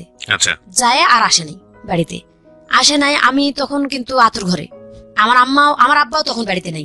আমার আব্বা আগে থেকেই মাঝে মাঝে বাড়িতে থাকতো না, 4-5 মাস। আমার বাচ্চা যে সময় হয়েছে ওই সময় আমার আব্বা বাড়িতে নেই। ওকে। আমার আম্মারও দিন কষ্টে যাইতেছে খুব। আমার ভাইয়েরা 2 ভাই যে খোয়া টোয়া বাড়ি যা যেটুকু নিয়ে সেইটুকু দিয়ে তারা চলে না, আমারে কি খাওয়াবে? আর আমার আম্মা আমারে যদিও 4টা ভাত দেয়, আমি কিন্তু খাই না, বকাবকি করে দেয় ভাতটা, পরে ওই বড় আম্মারা দিয়ে গেলে আমি খাই। প্রিয় শ্রোতা, আমরা ফিরে যাচ্ছি আমাদের অতিথির গল্পে। জি। এভাবে যখন 13-14 দিন হয়ে গেল, বাচ্চার বয়স প্রায় 23 দিনের মতো, সেদিন হঠাৎ করে ব্যাগ ভরা বাজার নিয়ে আমার জামাই বাড়িতে উপস্থিত। মানে কি বলবো, এদিন আনন্দর আর শেষ নেই। ব্যাগ ভরে 2টা মিনু শাড়ি ইন্ডিয়া থেকে, এবং বাচ্চার জন্য একটা তোয়ালা, বাচ্চার জন্য 2টা গেঞ্জি প্যান্ট, এভাবে নিয়ে ব্যাগ ভরে চাল ডাল মাছ তরকারি নিয়ে চলে আসছে। সাইকেল নাই। তো বাড়িতে এসে ঢুকা দেখে আম্মা বলতেছে সাইকেল কোথায়? কই সাইকেল আছে। ভাত রান্না করলাম, খাওয়াইলাম। ও তো 12-13 দিন পর বাড়িতে আসছে। আমিও মানে আনন্দতে, যেহেতু বাজার করে নিয়ে আসছে, যাক ভালো হয়ে গেছে। ও রান্না বান্না করে খাওয়াইলাম। আমার মামি বলতেছে যে তুই যে রান্না করে খাওয়াইলি, দেখ তোর সাইকেল বিক্রি করা টাকা দিয়ে তোর বাজার করে নিয়ে এসে খাওয়াইছি। আমি বলতেছি যে না, সাইকেল বিক্রি করবে কে? ও তো বলছে সাইকেল আছে। আম্মা ভাত খাইতে দিয়ে বসে, আম্মা চালাক কত, ভাত খাইতে দিয়ে বলতেছে যে সাইকেল কোথায়? তখন বলতেছে সাইকেল নিয়ে আমি শাড়ির টিপ মারতে গেছিলাম ইন্ডিয়ার থেকে, তো ওখানে বিটিআরে ধরছে সাইকেলটা। আম্মা বলতেছে তুই এখন আমার বাড়ি থেকে বের হবি, তোরা ঝাড়ু দিয়ে পিটাইয়ে বাড়ি থেকে বের করবো। তুই বিক্রি করছিস না বিটিআরে দিয়েছিস তা জানি না, এখন সারাটা বছর কিস্তি চালাবি কে? তুই তো বউরে ভাত দিতে পারস না। তো মার সাথে ওর মোটামুটি তর্ক চলতেছে, তর্ক করে রাত্রে থাকলো। এমন এমন দিন গেছে আমার আম্মা, ধরেন ও তো আমারে মারে, অত্যাচার করে, আমি মনে করেন ওর সাথে চাই না যে মিলামিশা করি বা ওর সাথে কথা বলি। আমি ওই বাচ্চা রেখে গলায় ফাঁস নেওয়ার জন্য মাঠের মাঝখানে একটা আম গাছ আছে, দড়ি নিয়ে যায়, অনেকক্ষণ দাঁড়িয়ে থাকি। আর আমার বাচ্চাটার কথা মনে পড়ে যে আমি বাচ্চার বয়স কত তখন? প্রায় 25 দিন মতো, ওকে। যে আমি যদি এই বাচ্চাটা রেখে মারা যাই, আমার আব্বা আম্মা তো ওরে দেখতেই পারে না, ওর সন্তান তো দেখবেই না যখন পেটে। তখনই আমরা নিজেরাই মনে করেন ছোটবেলা থেকে ফ্যামিলিতে অত্যাচারিত, আমার সন্তান তারা কিভাবে মানুষ করবে? এবং বাপ তো ভালো না।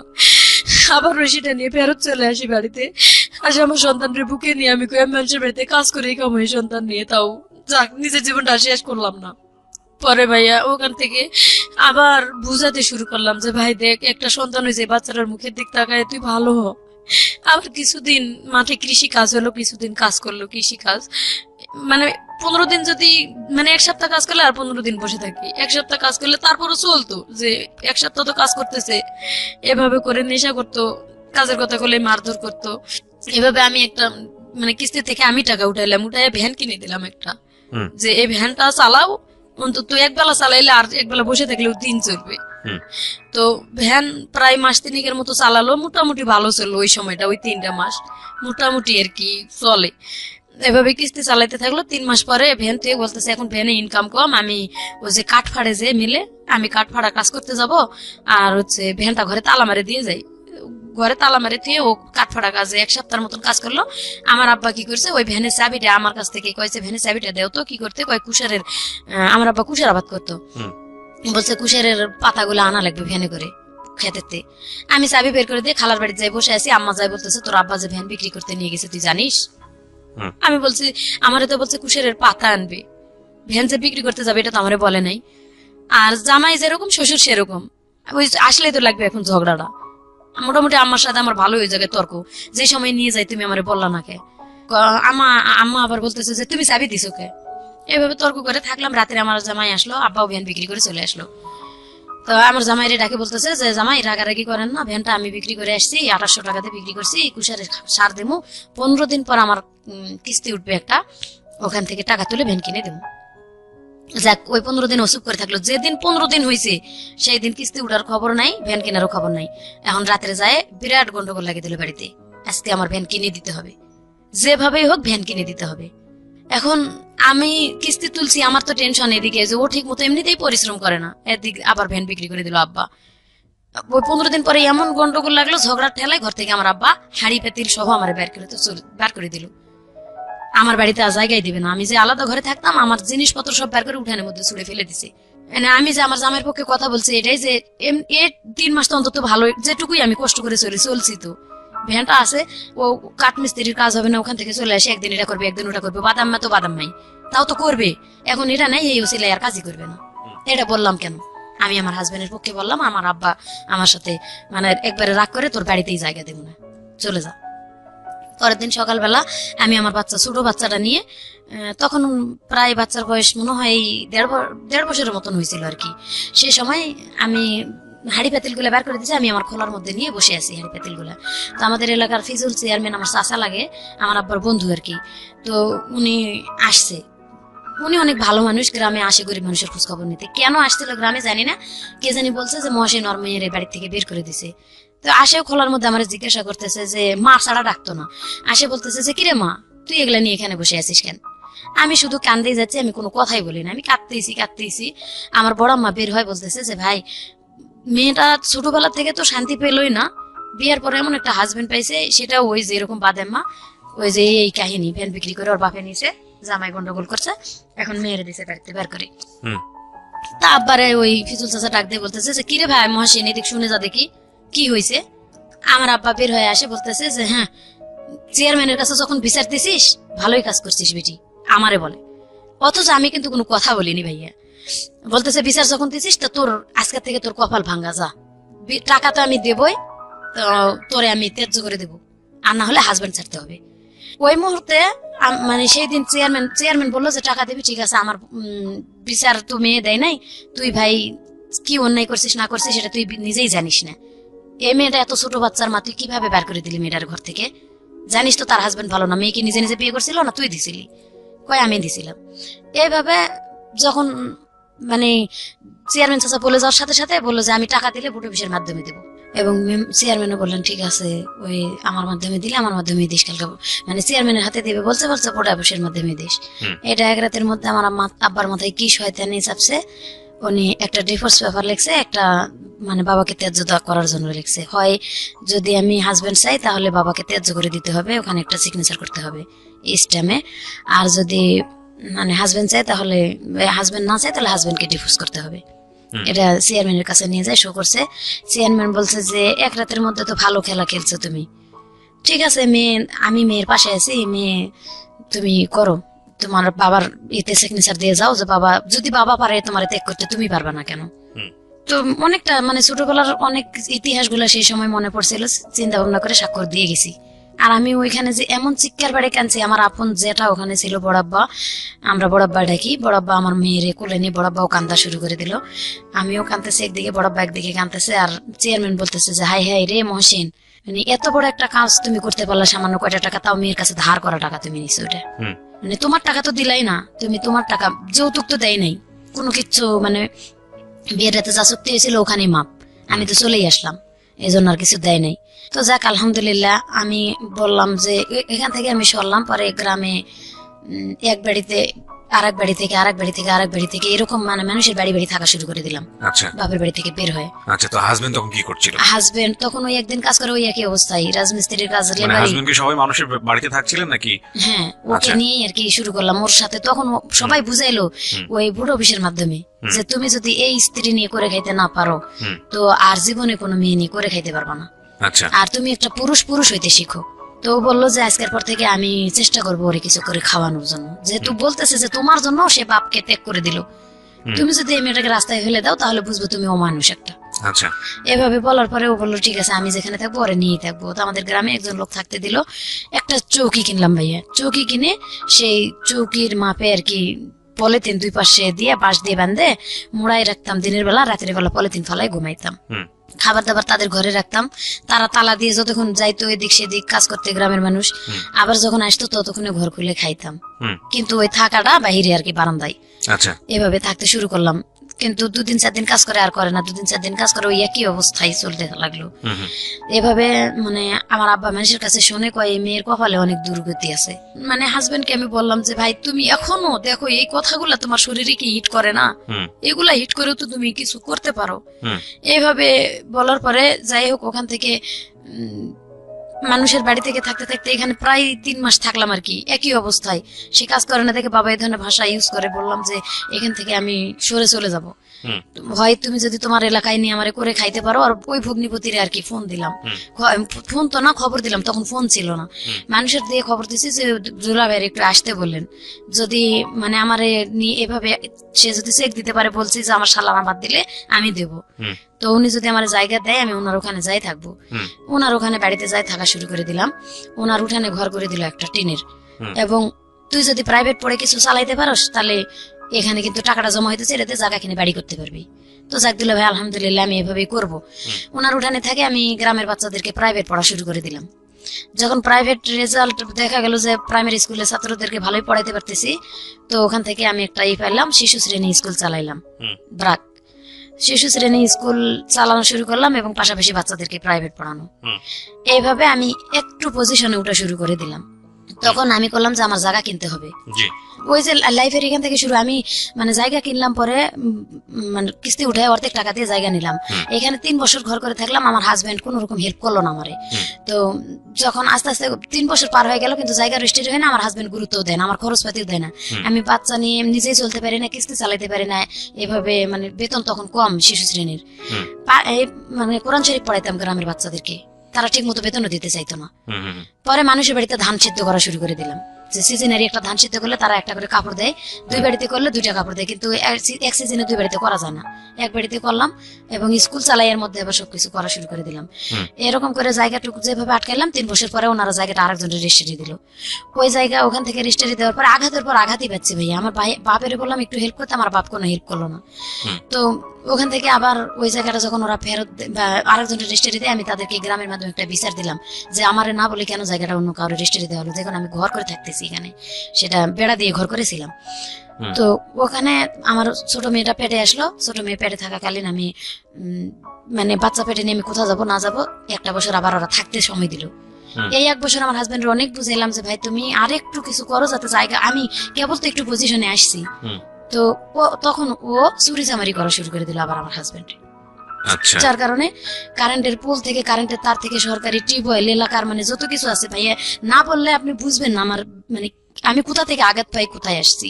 মানে যা আছে তোর চারপাশে যা পাচ্ছিল সব চুরি করছে, সব চুরি করা শুরু করে দিল। তো ওরা আমি কিন্তু বলতাম আপনার বাবার অভ্যাসের কিছুটা ওনার মধ্যে চলে আসছে। তখন আমি এক অত্যাচার থেকে আরেক অত্যাচারে চলে আসলাম, এবং আমার 2টা বাচ্চা, তখন আমি পারি না কিস্তি চালাইতে। এইভাবে যখন চুরি চামারি শুরু করে দিল, আমি না করে দিলাম যে ভাই তুই এটা করিস না। আমি ওর এক কথায় ওর কামাই খাওয়া বন্ধ করে দিলাম, তুই তোর মতো থাক, আমি আমার মতো থাকি। আমি আমার বাচ্চাদেরকে নিয়ে আমি ধান সিদ্ধ করে খাই বা এটা ওটা করে আমি আমার বাচ্চা দুটো মানুষ করবো। কিন্তু তোরা আমি ডিভোর্স, কি কারণে তোরা ডিভোর্স করবো না? আমার বাপ আমার বাপের আমি কিন্তু ত্যায্য করে দিয়ে এসছি তোর কারণে। এই মানে প্রসঙ্গটা ধরে আমি কিন্তু আর ডিভোর্স করতেছি না। আর বাচ্চা আমি এখান থেকে বাদ হয়ে গেলে আমার অন্যখানে বিয়ে হতে হবে, আমি যার কারণে আমি এখান থেকে বের হতে পারতেছি না। তুই তোর মতো থাক, তুই বিয়ে শাদী করে সংসার করলে কর। এইভাবে আমি বাচ্চা দুটো নিয়ে গ্রামে থাকা শুরু করে দিলাম। তারপরে আরো 1 বছর পরে আমি ওই জায়গাটা বাদ দিয়ে আমি আর 7 শতাংশ জায়গা কিনলাম। তখন আমার বাবারে ডাকলাম যে আমার জায়গাটা রেজিস্ট্রি করে দিতে। আচ্ছা, এই সম্পর্কে আমি জানি না। ওই ভগ্নিপতি যে বাড়িতে বের করে দিল তারাও ডাকলাম, যেহেতু আমি জায়গাটুকু নিলাম কষ্ট করে, রেজিস্ট্রি করে দিল। তারা বলতেছে যে তুই তোর হাজবেন্ডের নামে দিস না।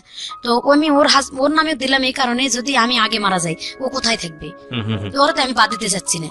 আমার বাবার উপর টিকে দিয়ে আমি ওরা নিয়ে করে খাইতে চাচ্ছি। ও যা মানে তাই করুক, ওটা ও খাবে, আমারটা আমি খাবো। তখন আমি কিস্তি উঠাইলাম, উঠায় 7 শতাংশ জায়গা কিনলাম। আচ্ছা, কিনে বাড়ি করলাম। ওইখানেও আবার মাঠের থেকে মাটি ঢয়ে, নিজে মাথায় করে মাটি ঢয়ে ঢয়ে ঘর করলাম, 2টা মাটির ঘর করে এখানে থাকা শুরু করে দিলাম।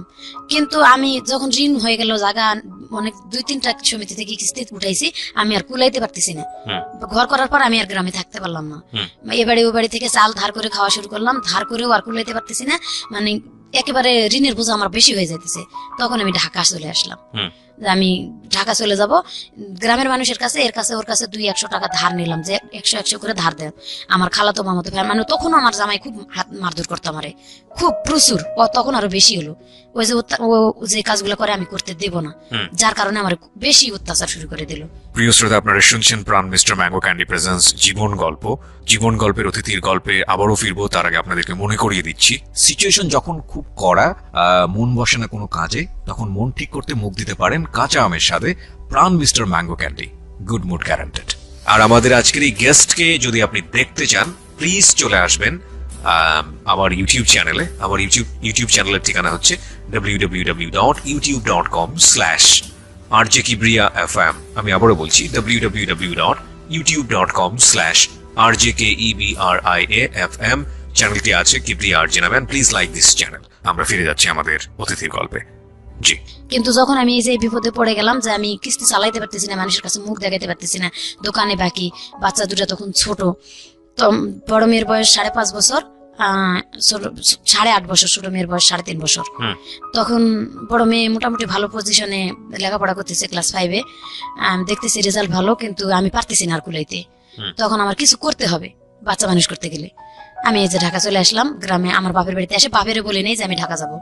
গ্রামে খালাতো চাচাতো মামাতো ভাইদের কাছে 100-100 করে টাকা, এর ওর বাড়ি থেকে সবাই 2 কেজি করে চাল আমার নিজের থেকে দিল, এটা নিয়ে যাও গ্রামে, যাই তুমি ঢাকা শহরে চাকরি করো। যেদিন আমি ঢাকা চলে আসবো সেদিন ওর বাবা চলে আসলো, আমিও যাব এবং আমি ওখানে যাই রিক্সা চালাবো, ভালো হবে আরো আমার জন্য। নিয়ে চলে আসছে আমার সাথে করে। 1 মাস বসে থাকার পরে পরিচিত হলো জায়গাগুলো, হওয়ার পরে ও রিক্সা চালা শুরু করে দিল। আমি ওর টাকা থেকে 500 টাকা একদিন কিস্তি দিয়েছি বাড়িতে, আমার মেয়ে না খায় আছে শুনে। তখন আমার আম্মা আবার সন্তান নিবে না।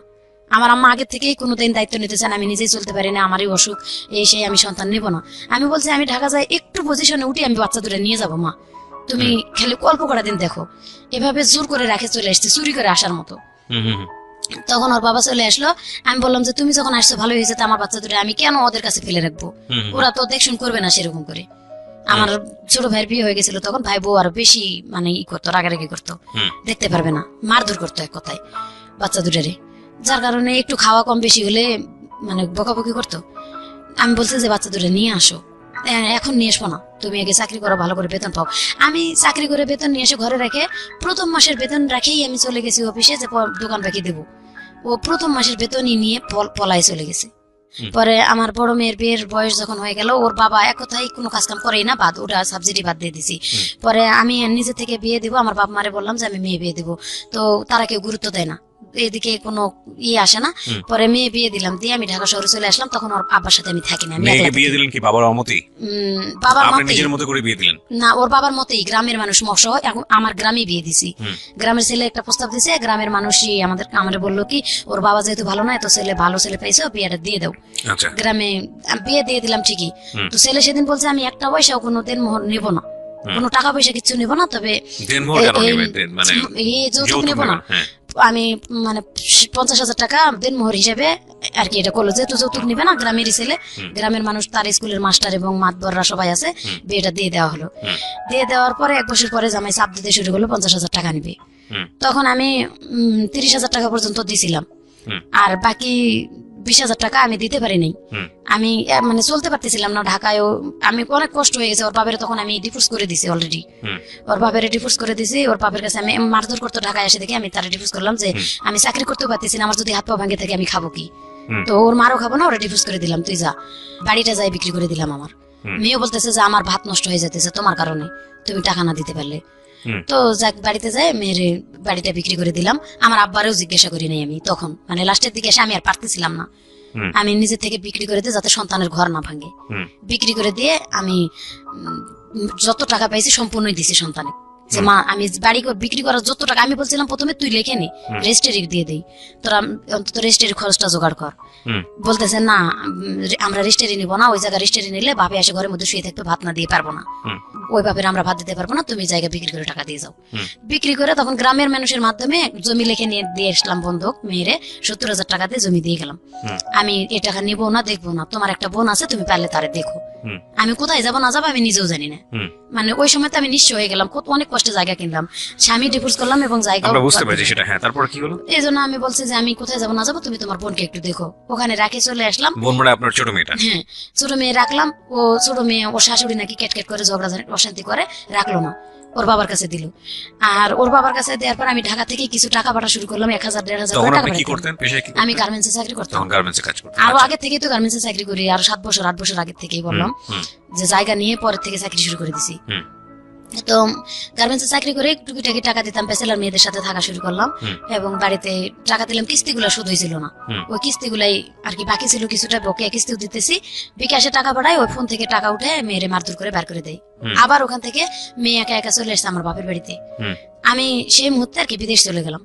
বিদেশ চলে গেলে যাওয়ার সিদ্ধান্তটা নিলেন কিভাবে? যাওয়ার সিদ্ধান্ত নিলাম, আমি আমার পাশের অপারেটর, আমি সবসময় কান্দাকাটি করতাম, মনের অবস্থা ভালো ছিল না, যা মানে চাকরি করতে পারতাম না ডাইরেক্ট। আমি সাবকন্ট্রাক্টে কাজ শুরু করে দিলাম। আমি আজকে ও শরীর অসুস্থ থাকে অথবা কালকে সারা রাত ঘুমাইতে পারি না, টেনশন। এই জায়গাটা বিক্রি করলাম, এত কষ্টে কিনলাম, আর অতীতের এইগুলো মনে করে আমি চাকরি করতেই পারি না। সাবকন্ট্রাক্টে কাজ শুরু করলাম। সাবকন্ট্রাক্টে আজকে এখানে কালকে এখানে, এখানে কাজ করতে করতে আমি বিদেশ চলে যাব।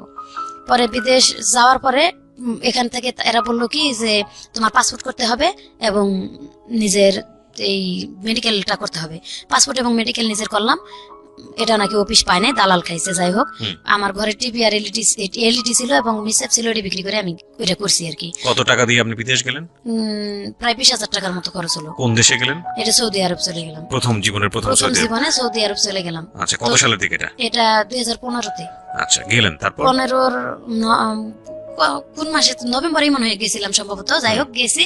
এরা বলছিল যে তোমার ওখানে গেলে 20,000 টাকা বেতন হবে এবং খাওয়া পড়া সব তারা দেবে, তুমি শুধু কাজ করবা, মাস শেষে বেতন নিবা। আচ্ছা, প্রথম গেলাম, যাই ওখানে সৌদিতে এক বাসা বাড়িতে আর কি কাজে দিল। তো বাসা বাড়িতে, কেমন বাসা বাড়ি ওটা? বাসা বাড়ি ওখানে মানে আর্মি বাসা, আর্মি চাকরি করে উনি। ওনার মায়ের দেখাশোনার কাজ দিল, কাজটা ভালোই পাইছিলাম। ওনার মার দেখাশোনা করতাম এবং বলছিল যে তুমি শুধু মায়ের দেখাশোনাই করবা। পরে আমার আস্তে আস্তে 1 মাস পরে আর কি ওনাদের বাড়ির কাজ পর্যন্ত করা শুরু করে দিল, চাপ সৃষ্টি করে দিল। পুরা বাড়ির 24 ঘন্টা মানে কাজের কোনো রেস্ট ছিল না। কি কাজ করতে হতো? রান্না বান্না রান্না বান্না থেকে শুরু করে থালা বাসন ধোয়া, টয়লেট ধোয়া এবং ওনার আম্মার গোসল করা, বারবার টয়লেটে নিয়ে যাওয়া। ডায়াবেটিস ছিল, 107 বছর বয়স ছিল, 13 বছর ধরে উনি চোখে দেখতো না, ওনার সেবা যত্ন করা।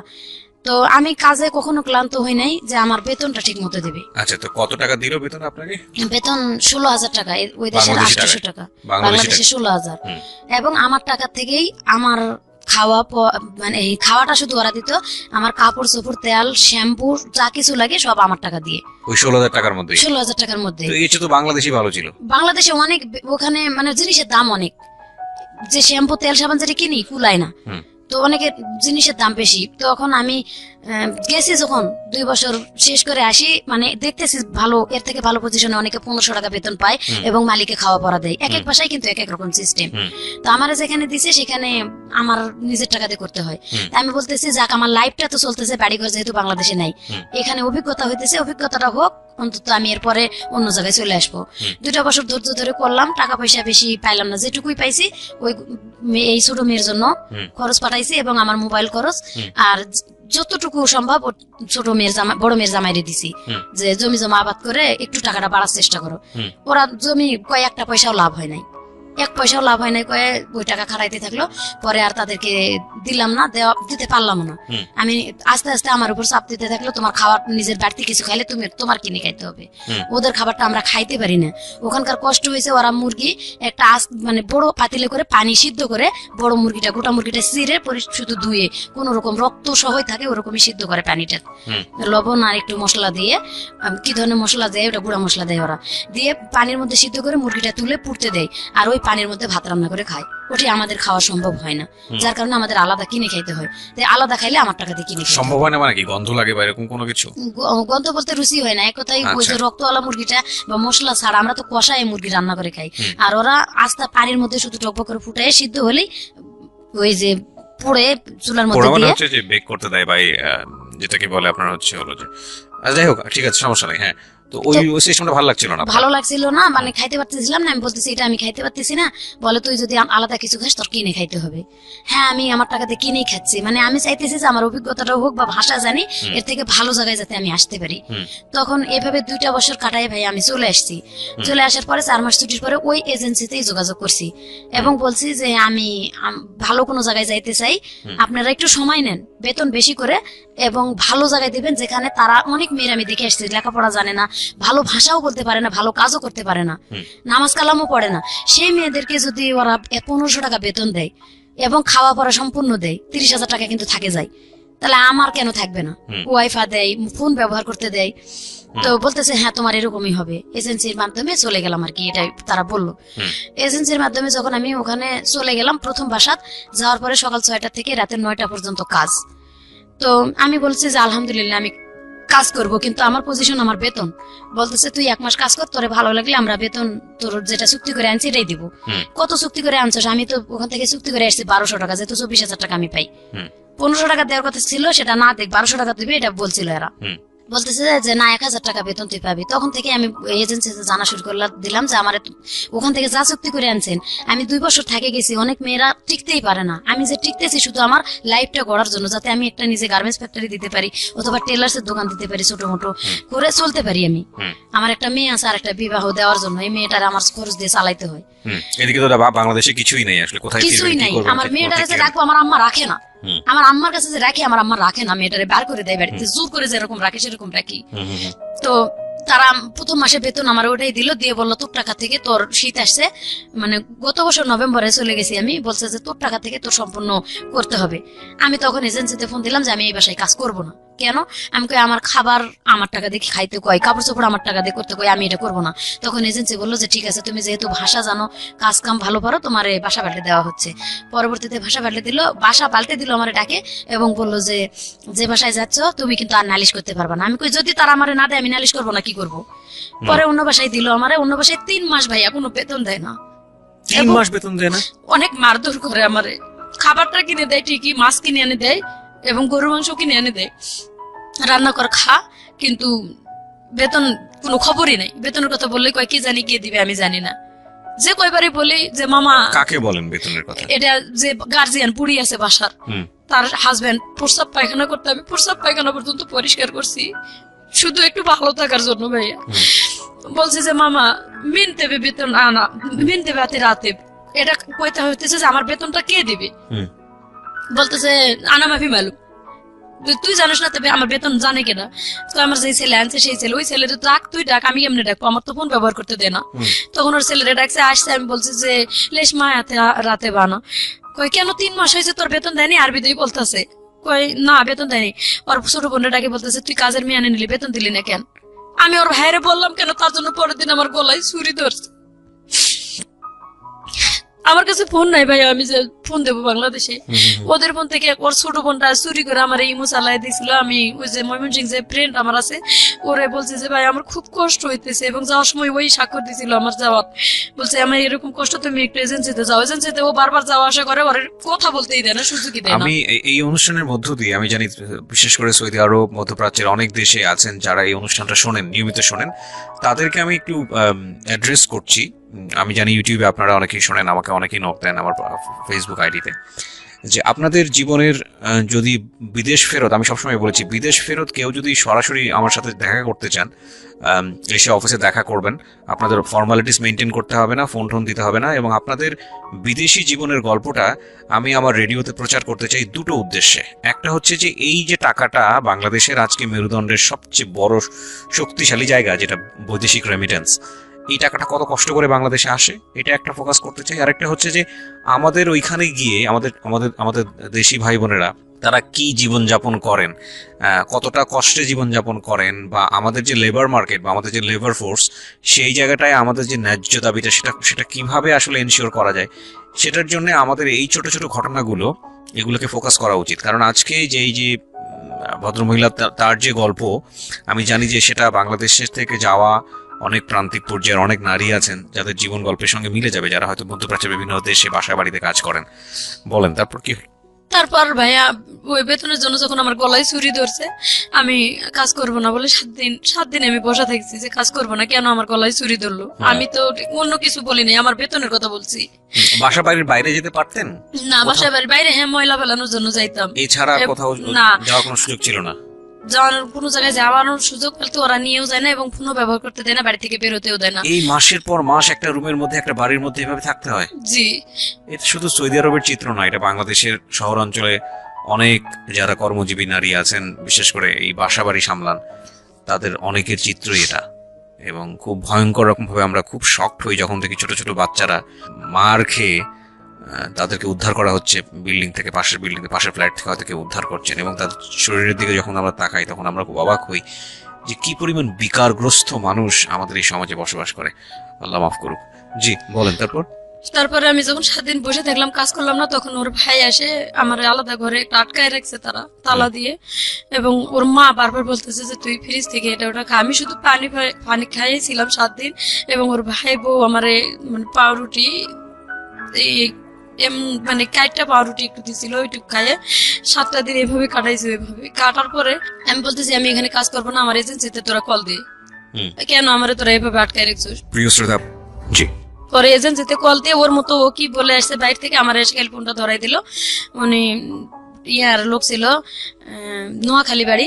উনি বলতেছে যে মুর্শিদা তোর কি সমস্যা, এক বাসায় দিলাম এরকম, একবার তুই করে গেলি ভালো, এবার এরকম কেন? উনি বাঙালি। হ্যাঁ, আমি বললাম একবার আমি করে গেছি ভালো, সহ্য করে গেছি এই কারণে যে আমি যাতে ভাষা শিখলে এর থেকে ভালো একটু পজিশনে আসতে পারবো। আর আমি বলেও আসছি যে আমি দেখছি অনেক মানুষ যারা ভালো মানুষ, আমার কপালে কি এরকম শুধু পড়ে, এই কথাটা বললাম। বলতেছে যে বোন এখানে আসলে হয়তো তোর এজেন্সি মারধর করবে, তুই এখানে না আসে ওরা আরেক বাসায় তোরে দিতে চাই, তুই দেখ আরেক বাসায় যদি ভালো হয় সেখানে করবি। বাট আপনি বললেন না যে আপনাকে 3 মাস যাবত স্যালারি দেয় না? বলছি হ্যাঁ, আমার স্যালারি দেয় না, কয় যে তোর স্যালারি দিয়ে তোরে দিয়ে আসবে। তা আমি বললাম আমার স্যালারি হাতে দিয়ে আমারে দিয়ে আয়। স্যালারি দিল না, এবং রাত্রে দিয়েও আসলো না, রাত্রে সারা রাত ওখানে রাখলো। রাখে পরের দিন সকালবেলা আমার ফোন কিন্তু যাওয়ার সাথে ওনারা নিয়ে নিছে। পরের দিন ওনার ছোট ভাই আসছে বেড়াইতে, ওনার ছোট ভাইয়ের গাড়িতে উঠে আমার পাঠাই দিল, আমার ফোনও দিল না। এবং আমার যে কাপড় চোপড় গুলো আমি নিয়ে গেছি, আমার ব্যাংকের চেক বই টই নতুন করে চেক নিয়ে গেছিলাম যে আমি আগের বার তো যা করছি এবার ব্যাংকে টাকা জমা বন্ধ, তো মেয়েটার জন্য কিছু করবো। সেই ব্যাংকের চেক তারা নিয়ে গেছে, সবকিছু মানে কোনো কিছু রাখে নাই, মোবাইলের সিম যত সব খুলে নিছে। 3টা সিম ছিল আমার কাছে, 3টা সিম ওই নিয়ে গেছে ওরা। নিয়ে যাওয়ার পরে আমি ওখান থেকে মানে পরের দিন ওর ভাই, ছোট ভাই নিয়ে আর এক মেজো ভাইয়ের বাসায় নিয়ে আমার ধুয়ে দিল। তারপর আমি যাই কান্দাকাটি করলাম, আমার খাওয়া দেয় না, এতদিন ধরে আমি না খাইছি, খাইতে দিল, খাইয়াও বললো তার বাড়ি অপরিষ্কার, পুরা বাড়ি। সৌদিয়া মহিলারা ভাই এত খারাপ, আমাদের বাংলাদেশি মহিলারা এতটা খারাপ না যে ও তো কষ্ট করে আসছে। পুরা বাড়িটা ধোয়া, একবারে ছাদ থেকে নিচতলা পর্যন্ত ধোয়াইলো, বাড়ির ঘর, থাল বাসন, রান্নাঘর, বক্স যা ছিল সব পরিষ্কার করাইলো। করানোর পর কয় কি তুই তো সুন্দর কাজ করতে পারিস, মিয়া মিয়া কাজ তোর, তো তোর এরকম করলো কেন, বেতন দিল না? তোরা আমি আমার মায়ের বাসায় কাজে দেবো, তুই যাবি? আমি কই মায়ের বাসা আর বোনের বাসা বুঝি না, আমি এসে কাজ করতে, আমার মাস শেষ হবো, বেতন দিব, এই বাসায় দিলে আমি যাবো, যে কোনো বাসা। 30 তারিখ যেদিন আসবে আমার বেতন দিব, 31 তারিখ পড়বে আমি কাজ করবো না বেতন না দিলে। তখন বলতেছে যে তোর কোনো সমস্যা হবে না, আমার মায়ের বাসায় আমি দিব। 3 দিন ওখানে রাখলাম, ওর মা আসার খবরই নেই। তখন 3 দিনের দিন আমি নিজে পুলিশের কাছে ধরা দিলাম। মানে সকালবেলা আমার মনে করছে যে আমি যাবো না, বাইরে তালা রাখে, খুলে রাখে, ওর হাজবেন্ড কাজে গেছে চাকরিতে, আর্মি চাকরি করে। আমি চলে গেছি পুলিশের কাছে, পুলিশের কাছ থেকে যে আমার আনছে, কয় অফিসে দিয়ে আসতেছি এখনই, এই কথা কয়, অফিসের কথা কয়। আমরা পুলিশের কাছে নিয়ে এসে বাসায় এসে বলতেছে যে কি লাভ মুর্শিদা, দেখ আমরা নিয়ে এসছি আবার, এখন যদি তোরা সারা জীবন আটকায় রাখি বেরোতে পারবি না। আচ্ছা, তখন আমি বললাম যে তোদের যদি মানবতা থাকে তো তোরা আমার আটকাবি না, আমি তোদের কি অন্যায় করছি? আমি তো তোদের বাসার কাজের মেয়ে না, তোরা আমার কালকা খাটাইছো, 3.5 দিন ফিরি রাখতেছস, আমি আসি। এতদিন আমার বাংলাদেশে যোগাযোগ করতে দিস না, আমার সন্তানটা কোথায় আছে আমি খোঁজ খবর নিতে পারতেছি না। এভাবে যখন বললাম তখন ওর বউ কইতেছে যে ওর সাথে রাগারাগি করিস না, আমি আমার মায়ের কাছে দিয়ে দিবো। ওর মা আসলো, সামনাসামনি কথা হলো, আমার সাথে চুক্তি করালো ওর মার যে 7 দিন ওর মা দেখবো আমারে, আমি যদি ঠিক মতো কাজ করতে পারি তাহলে আমার তার বাসায় রেখে দিব, আর যদি আমার তাদের ভালো লাগে আমি থাকবো। এভাবে চলে গেলাম 7 দিনের জন্য। 7 দিনের কাছে 15 দিন রাখলো। 7 দিন কাজ করে বলতেছে যে তুই মিয়া মিয়া তোর কাজ ঠিক আছে, আর 7 দিন তুই দেখ যে আমাদের বাসায় কাজ করতে পারবি কিনা। ঠিক আছে, তাও দেখলাম। তখনও আমি বলতেছি যে আমার আগের 3 মাসের বেতনটা নিয়ে এসে দে। বলতেছে যে যদি আমরা তোর 15 দিন পর নিয়ে উকালা করে তাহলে তোর ওই বেতন এনে দিয়ে তোরে নিম। আচ্ছা, 15 দিন চলে গেল। সেদিন বলতেছে যে আজকে তোর 15 দিন হয়ে গেছে, আজকে থেকে তোর বেতনের শুরু, তুই কাজ করবি, আমরা উকালা করে নিতেছি। উকালা নিতেছিস, আমার বেতন এনে দে। আমরা জানি না কি অবস্থা, দেখেন কোন পজিশনে আমি আছি, ফোন দেওয়ার তো যোগাযোগই নেই, নাম্বারও দেয় না, ফোনও দেয় না, বলে কি যে আমরা জানি না।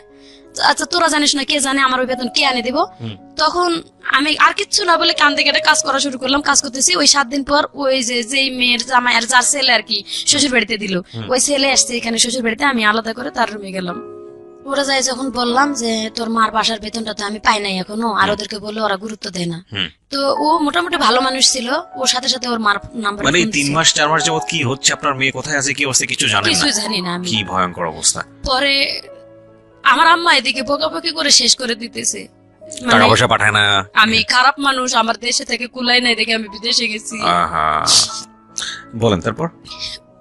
পরে ভাইয়া আমি ওনারা বলার পরে উনি ওনার ছোট ভাই চাকরি করে পুলিশের ওখানেই, ওনার ভাইয়ের ফোন দিল, দিয়ে ওনার ভাই চলে আসলো ওনার কাছে আর কি, ভাই ভাই যায় দেখা করে 2 মাসের বেতন দিল আর কি। ওনার ভাই বলতেছে আমি 2 মাসেরটা দিতেছি আর আমার ছোট বোনের কাছে 1 মাসেরটা নিতে। তো ওই 2 মাসের বেতনটা আমার আনে দিল। দেওয়ার পরে আমি বললাম যে তুই আমারে দিলে আমি কই দিমু, তুই পাঠায় দে। তো ওই আবার আমারে নিয়ে ব্যাংকে চলে গেল ওর শাশুড়ির কাছে বলে, যে আমি ওরে ব্যাংকে নিয়ে গেলাম।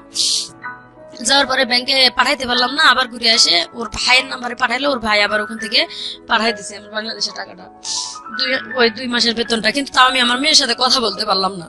টাকাটা যে পাঠাইছে আমি শুধু ওই যে আমার ওই ফ্রেন্ড আছে ময়মন সিং, ওর ঈদের টাকাটা পাঠাইছি বিকাশে, এবং পাঠাইছি বলছি যে ভাই তুমি আমার মেয়ের খোঁজটা নিয়ে, আমার আম্মার আবার ইমো মোবাইল নাই, মানে আমার মেয়েরও নাই ছোট মোবাইল গুলা। পরে আমি বলছি যে তুই একটু আমার মায়ের কাছে টাকাটা পাঠাইয়া বলিস আমার মায়ের দেখতে, আমি যতদিন নাইছি আমার মাইয়াটা জানি তারা না ফেলায়। ও যখন ফোন দিছে কয় তোমার মতন বন্ধু আছে যার বাপ মা লাগে না, তার তোমার কাছে যখন টাকা পয়সা পাঠায় সব টাকাই তোমার কাছে পাঠায়, তুমি সব আমাদের কাছে আসলে টাকা পয়সা দেয় না, যোগাযোগ করবে না দেখে, মানে টাকা দিবে না দেখে যোগাযোগ করে না, তাহলে তোমার সাথে কিভাবে যোগাযোগ করে? এই কথাটা বলার পরে বলছে বাড়ি থেকে বের করে দিব। তখন ও আনে আমার মেয়েকে মাদ্রাসায় ভর্তি করে দিছে। মেয়ে মাদ্রাসায় থাকতে পারবে না, এখানে ওরা কি হয়েছে আমি ওইখানে কিছুই করতে পারতেছি না, ওইখানে আমি আমার ফোন বন্ধ। আবার গেছে এভাবে আরো 3 মাস, মানে ওই বুড়ি বাবা 3 মাসের বেতন আটকাই দিছে। আমার সুন্দর মতন বুঝাই কয় যে তোর 4 মাসের 5 মাসের বেতন একবারে পাঠাবি, তোর কাজে লাগবো। 5 মাস হয়ে গেছে বেতন দেয় না, যখন আমি কাজ বন্ধ করে আবার পুলিশের কাছে গেছি। আচ্ছা, তখন 5 মাসের বেতনও পান 5 মাসের বেতন আবার পাই নাই, মানে ওদের ওখানকার 1 মাসের আছে আর বুড়ি 4 মাসের, জি মোটে 5 মাসের বেতন হয়ে গেল। এই 5 মাসের বেতন না পাই আমি চলে গেছি যখন, তখন ওখানকার 1 মাসের বেতনটা পুলিশের কাছে থাকাকালীন আনে দিল। আচ্ছা এবং বুড়ির ছেলে আসে ওদের সামনে আমার 100 টাকা গিফট করে, এটা বাংলাদেশে 2000 টাকা হয়, গিফট করে বলতেছে তোর ফোন আজকে তোর হাতে দেবো, ওয়াইফাই দেবো, নাহলে তোর সিম কিনে দেবো আমি পার্সোনাল আলাদা করে, তুই অল টাইম বাংলাদেশে যোগাযোগ করতে পারবি, এবং আমি তোর বেতন প্রত্যেক মাসে মাসে ক্লিয়ার করে দিব। আমি কই আগের 5 মাসের বেতনটা আমারে দেও। বলতেছে যে তোর আগের 5 মাসের বেতন এই যে ওরা 1000 টাকা দিয়েছে আগের মাসেরটা, ওদেরটা আর আমি আমারটা বাসায় যাই তোরে দিতেছি সব। এ টাকা নিয়ে বাসায় গেল, বাসায় যে দোকানে নিয়ে গেল, আমার দোকান থেকে কাঁচা বাজার যা যা লাগে আমি কি কি খাবো কিনে দিল সবকিছু। জি সেই দিনটা পুলিশের কাছ থেকে আর কি লিখে দিয়ে নিয়ে আসলো, নিয়ে এসে কিনে দেওয়ার পরে আমি আবার 1 মাস, ওই 3 দিন 4 দিন পর কই এই 2 দিন পরে দিতেছি, 1 দিন পরে দিতেছি, করতে করতে আবার 1 মাস কাজ করলাম ফুল তাদের বাসায়। আচ্ছা আগের ওই 1 মাসের বেতনটা আমারে দিছে, কিন্তু এটা এই বেতনটা দেওয়ার কোনো খবর নাই। এভাবে আবার ওদের 5 মাসের বেতন জমলো। তো আগের 1 মাসের যে বেতন পাইছি আমি কুষ্টিয়ার এক ভাইয়া, আমি ময়লা ফেলতে আসে ওই কুষ্টিয়ার ভাইয়ারে দিয়ে আমি পাঠাই দিছি যে ভাইয়া আমি আমার ইমো নাম্বারটা দিলাম আর টাকাটা দিলাম, মানে বিশ্বাস করে যদি তুমি পারো একটু হেল্প করো, আমি খুব কষ্টে আছি। ওই ভাইয়া বললো কি যে তোমার যখন ফোন দেয় না তাহলে আমি তোমার একটা অমুক টাইমে মোবাইল কিনে এনে দিয়ে দেবো, একটা সিম গোপনে তুমি এটা রেখে দেবা। ভাইয়াটা আমার হেল্প করছে, আমি গোপনে একটা ওনার টাকা দিয়ে আর কি, আমি বলছি যে আমি বেতন এখান থেকে টাকা কাটে নিও ভাইয়া, নিয়ে আমার ফোন কিনে দিও। কই আমি পুরুষ মানুষ হয় যদি আপনি একটা বিপদে পড়া মেয়ের যদি টাকা নিয়ে ফোন কিনে দিই তাহলে আবার কেমন হলো। তবে ভাবি আমি একটা সিম সহ করে কিনে দিতেছি, তবে সিমটা যদি কোনো বাইসেন্স ধরা পড়ার মতন ভাব হয় সিমটা আপনি ভাঙে টয়লেটে ফেলাই দিন অথবা মুখের ভিতরে ঢুকাই রাখেন, যেহেতু ফিঙ্গার দিয়ে কিনতে হয় আমার যাতে সমস্যা না হয়। এভাবে ওনারা একটা ফোন কিনে দিল আমারে, দিয়ে ওই টাকাটা বাংলাদেশে পাঠাইছে। আমি ওই যে গোপনে এই ফোন থেকে আমি রাত্রে ঘুমাইতে গেলে ওই যে ময়মনসিংহে কল দেই, বড় ফোন থেকে ওরা কল দেয় আর আমি কন্টাক্টে কথা বলি, মেয়ের খোঁজ খবর নিতেছি, মেয়ে কোথায় থাকলো, মাদ্রাসায় ভর্তি করাইছে। আমি অনেকটা হ্যাপি হলাম যে যাক মেয়েকে যখন মাদ্রাসায় ভর্তি করাইছে ও তো এখন বন্দি অবস্থায় থাকবে, আর কোনো ভয় নাই। মেয়ে নাকি 1 মাস লেখাপড়া করে কান্দাকাটি করছে আর পড়বে না ওখানে, বাপের কাছে বলছে, বাপে কয় তোর মানে খারাপ ভাষা ই করছে এখানে, যাই হোক ওখান থেকে ও রাগ করে কয় তোর কি লাগে তুই আমার মেয়েরে নিয়ে গেছিস কে, ওখান থেকে বের করে মানে মেয়ে নিজে নিজে পালে আসছে, ওখান থেকে বের হয়ে গ্রাম সম্পর্কে এক ভাইয়ের বাসা শহরে ওখানে থাকলো। ওই যে 5 মাসের বেতন তারা 5 মাস মানে টাকা হাতে চিপে ধরে 5 মাসের ফিঙ্গার নিল রাত্রে আমার কাছে নিয়ে, মাত্র 3 মাসের বেতন দিল আর 2 মাসের বেতন কয় ব্যাংকের থেকে আনতাছে তুলে আনতাছে কয়ে বেতন ওই 3 মাসেরটা দিয়ে 3 দিন পরে আবার আমার কাছে রিপ্লাই 500 টাকা নিছে ওরা, নিয়ে বলতেছে কি যে 500 টাকাতে আমাদের ঘরে কোনো বাজার নাই, তুই আর 2500 টাকা পাইতাছিস তো আমাদের কাছে, এটা সহ দিব। আমিও সহজ মনে দিয়ে দিছি ওই 500। এরপরে আর কোনো বেতন তাদের বাসায় আমি পাই নাই। পরে মাস পর্যন্ত কাজ আরো 1 মাস কাজ করলাম, কোনো বেতন পাই নাই। আমি যে বেতনটা দিয়েছে ওরা ব্যাংকের মধ্যে পাঠায়ও নাই, আমি ওই গোপনে ওই ভাইরে দিয়ে ফোন দিয়ে ভাই টাকাটা পাঠায় দেন, নাহলে ওরা আমার কাছ থেকে কোন সময় কেড়ে নেবে। ওই গোপনে আর কি ওই ভাইরে দিয়ে পাঠাইছি, ওরা কোনো প্রমাণ দেখাইতে পারে না ওখানে যে ওরা আমাদের বেতন দিছে। এভাবে আসি 1 মাস যখন পার হয়েছে দেখলাম যে ওরা ভালো না। টাকাটা পাঠাতেন কাকে? এই যে কুষ্টিয়ার এক ভাই ওখানে, বাংলাদেশে কাকে পাঠাতেন? বাংলাদেশে এই ময়মনসিংহে এক ভাই আছে। না না না মাধ্যম জানতে চাচ্ছি না আমি জানতে চাচ্ছি টাকাটা আপনি পাঠাচ্ছেন কাকে? এটা আমার ফ্রেন্ড, বললাম যে প্রথম বাংলাদেশ থেকে যাওয়ার সময় যে আমার হেল্প করলো। টাকাটা কি তার কাছে থাকতো? বাংলাদেশে আসলে আপনাকে দিবে এরকম কোনো কিছু? সে আমার মেয়েকে চালাইতেছে এখান থেকে দিয়ে, এবং তার কাছে মোটামুটি এখন বর্তমান 50-60 হাজার টাকা ক্যাশ আমার আছে। আচ্ছা এইটুকুই আর কি, 50-60 হাজার টাকা যা আছে ও খাবে না ভাই, আমি জানি। মানে কিছু কিছু মানুষকে মানে অবিশ্বাস করা যায় না। তো আমার এখনো বলছে যে টাকাটা দিচ্ছি, কিন্তু দিলে তো আমি নিজে থাকার জায়গায় পাচ্ছি না এখন।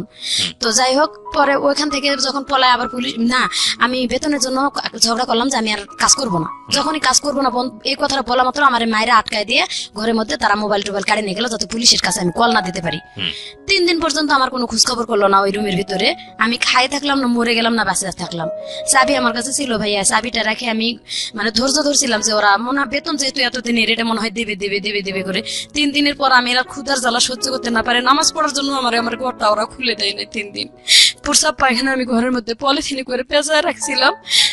3 দিনের দিন মঙ্গলবারে রাত্রে ওরা আটকায় রাখছে, মঙ্গলবার গেছে, বুধবার গেছে, বৃহস্পতিবারে ভোরবেলা আমি ওয়ালের উপর দিয়ে ঘরের তালা খুলে ওয়ালের উপর ওয়াল টেপকায় পুলিশের কাছে গেছি। ওখান থেকে পুলিশরা 4 দিন পর্যন্ত তাদের কাছে রাখে, ওদেরকে ফোন দিয়ে ডাকে, ওরা আসে না, বলে টিকিট কেটে আসতেছি পাঠায় দিব, এই সেই ভেজাল করে দেয় না।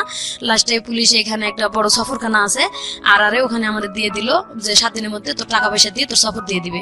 7 দিন পরে মোবাইল 2টা দিয়ে গেছে, কিন্তু আমার বেতন দেয় না ভাইয়া।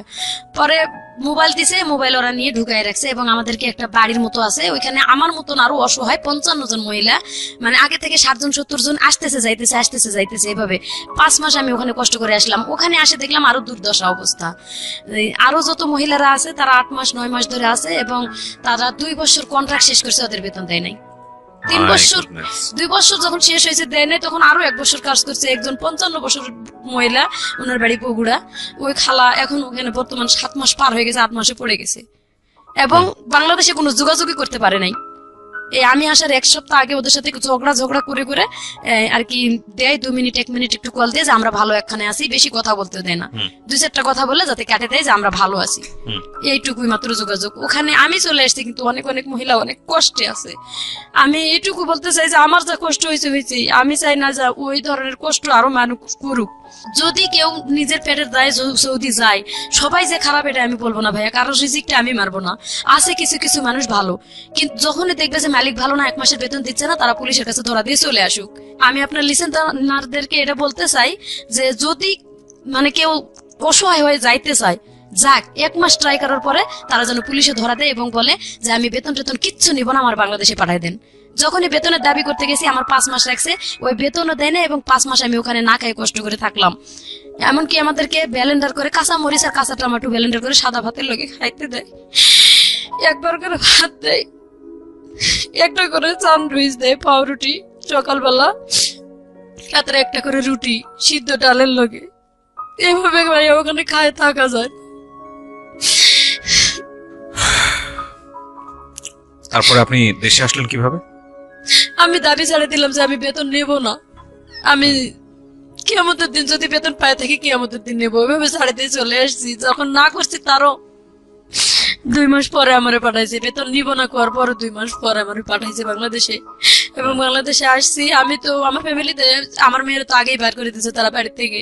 যোগাযোগ করতেছি, কথাবার্তা মায়ের সাথে বললাম, ঘুরে ফিরে কয় আমি নিজেই চলতে পারি না, তোমার সন্তানে কিভাবে চালাবো, তারে কিভাবে, আমি ঘুরে ফিরে ওই আগের কথাই। তো সন্তানটা আসছিল আমার এখানে, ভাগ্নির বাড়িতে ছিল, বোনের মেয়ে। আমি আসবো শুনে মানুষের বাড়িতে ছিল, খালাতো বোনের বাসায়, তারও আমি টাকা পয়সা দিতে পারি নাই, দেই নাই এখনো। আমি বর্তমানে অসহায় অবস্থায় আছি। আমার ওই যে ওইখানে খালা ছিল, উনি আগেই আসছে, উনি আর কি আমার মেয়ের ভাগ্নির বাসাতে নিয়ে ওনার বাসায় রাখছিল। বলছিলাম যে খালা তুমি একটু পারলে আমার মেয়েটারে দেখো, তার কারণ মেয়েটা এখন উপযুক্ত হয়েছে, যদি এখন একটা অ্যাক্সিডেন্ট কিছু হয়ে যায় তাহলে লাইফটা নষ্ট হবে। আমি চাই না মেয়েটার লাইফটা নষ্ট হোক। আমি মানে বড় করছি মেয়েটারে, একটু হাতে পায়ে বড় করতে পারছি কিন্তু লেখাপড়া করাইতে পারলাম না। আর এখন আমার নিজেরই থাকার জায়গা নাই, উপযুক্ত মেয়ে নিয়ে আমি কোথায় দৌড়াদৌড়ি করবো? আমার আসলে বলার কিছু নাই। আজকে আমি একটা জিনিস বলি আপনাদেরকে, প্রিয় শ্রোতা, অনুষ্ঠানটা আনইন্টারাপ্টেড শুনেছি, শুধু বিরতি নিয়েছি, বিরতি থেকে ফিরে এসেছি। এই মানুষগুলা খুব ভালো লাগে, মানে যখন আসে আমার কাছে এসে বলে যে ভাই আপনাকে খুঁজতেছিলাম, কিছু গল্প বলার জন্য আসছি, আপনাকে দেখে মনটা ভালো হয়ে গেছে। আমি জানি না কেন তারা আমাকে এতটা মানে আস্থার জায়গায় মনে করেন। তবে এটা ঠিক যে লাস্ট 8 বছরে আমি রেডিওতে যে ধরনের শো করেছি, শুধু এই ধরনের মানুষদেরকে নিয়েই করেছি। শুধু বলবো ম্যাক্সিমাম টাইপেই আসলে এই প্রান্তিক পর্যায়ের মানুষ, যাদের আসলে সেভাবে ভয়েস রেজ করার জন্য বাংলাদেশের মিডিয়া আসলে খুব একটা কাজ করে না তাদেরকে নিয়ে, একবার প্রান্তিক পর্যায়ের মানুষ। ধরুন এই মানুষটা গ্রামে গঞ্জে একেবারে নিদেন পক্ষে খেটে খাওয়া একটা মানুষ, এবং এই মানুষটার জীবনে যে ঘটনাগুলো ঘটে গেছে এগুলো কোন কাব্যে এসছে, কোন উপন্যাসে এসছে, কোন কবিতায় এসছে বা কোথায় এসছে বলেন? আপনি যদি ঘাটেন তাহলে এই মানুষগুলোর চিহ্ন, এই মানুষগুলোকে নিয়ে কথাবার্তা বা আমাদের সাহিত্য সংস্কৃতির জায়গাটাতে বা আমরা অন্যান্য জায়গাতেও যদি বলি, কোয়ান্টিটির দিক থেকে বাংলাদেশের অধিকাংশ মানুষই হয়তো এরকম, কিন্তু তারা আমাদের সংস্কৃতি নমিনেট করতে পারে না তাদের ইকোনমিক কন্ডিশনের কারণে। যাই হোক, এগুলো আসলে উচ্চমার্গীয় কথাবার্তা, আমি বললে হয়তো অনেকেই বুঝতে পারবে না। আমি বরং সহজ করে কথাটা বলতে চাই যে তাদের আসলে এক্সেস নাই, তাদের ইনফরমেশনের এক্সেস নাই, তাদের মিডিয়া এক্সেস নাই, এবং বুভুক্ষ নাঙ্গা এভরি টাইম ফাইট করে যাওয়া মানুষ, দিন শেষে 2 বেলা 2 মুঠো আহার এবং কোন রকম মাথা গোজার ঠাই, এটার জন্যই সারা জীবন যুদ্ধ করে যাওয়া। এর মধ্যে সাহিত্য বলেন, সংস্কৃতি বলেন বা যেটাই বলেন না কেন, সেসবের জায়গা আসলে কোথায় আছে বলেন?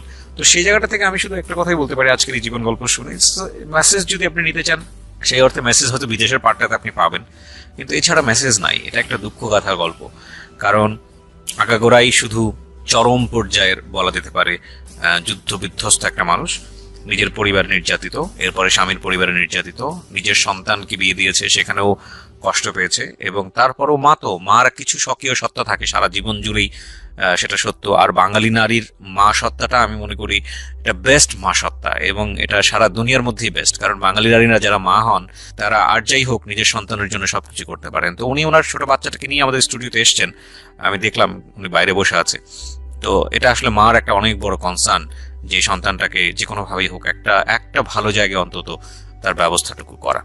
আমি বিশ্বাস করি প্রতিটি মানুষের সাথেই আল্লাহ আছেন, এবং প্রতিটি মানুষই যোগ্যতমভাবে বেঁচে থাকার জন্য লড়াই করে যাচ্ছেন, সুতরাং তিনি নিশ্চয়ই মুখ তুলে চাইবেন। কিন্তু আমাদের সামাজিক দায়বদ্ধতার জায়গাটা থেকে শুধু এতটুকুই বলার আছে, আজকের এই গল্পটা শুনে দুটো জিনিস হতে পারে। একটা হচ্ছে যে যারা মন খারাপ করে থাকেন, যারা মনে করেন ভালো নেই, যারা অন্তত একটা ঘর আছে, মাথা গোজার ঠাঁই আছে, বিপদে পড়লে হাত বাড়িয়ে দেওয়ার জন্য কিছু মানুষ আছে, তারা অন্তত এই মানুষটার চেয়ে ভালো আছেন। সুতরাং আপনি ভালো আছেন, প্রথম কথা হচ্ছে এটা। আর দ্বিতীয়ত যেটা বিদেশ যাওয়ার ব্যাপারে, এটাই শুধু ফার্স্ট কেস না। আমি আমার জীবন গল্পে এর আগেও অনেক একটা কেস এনেছিলাম।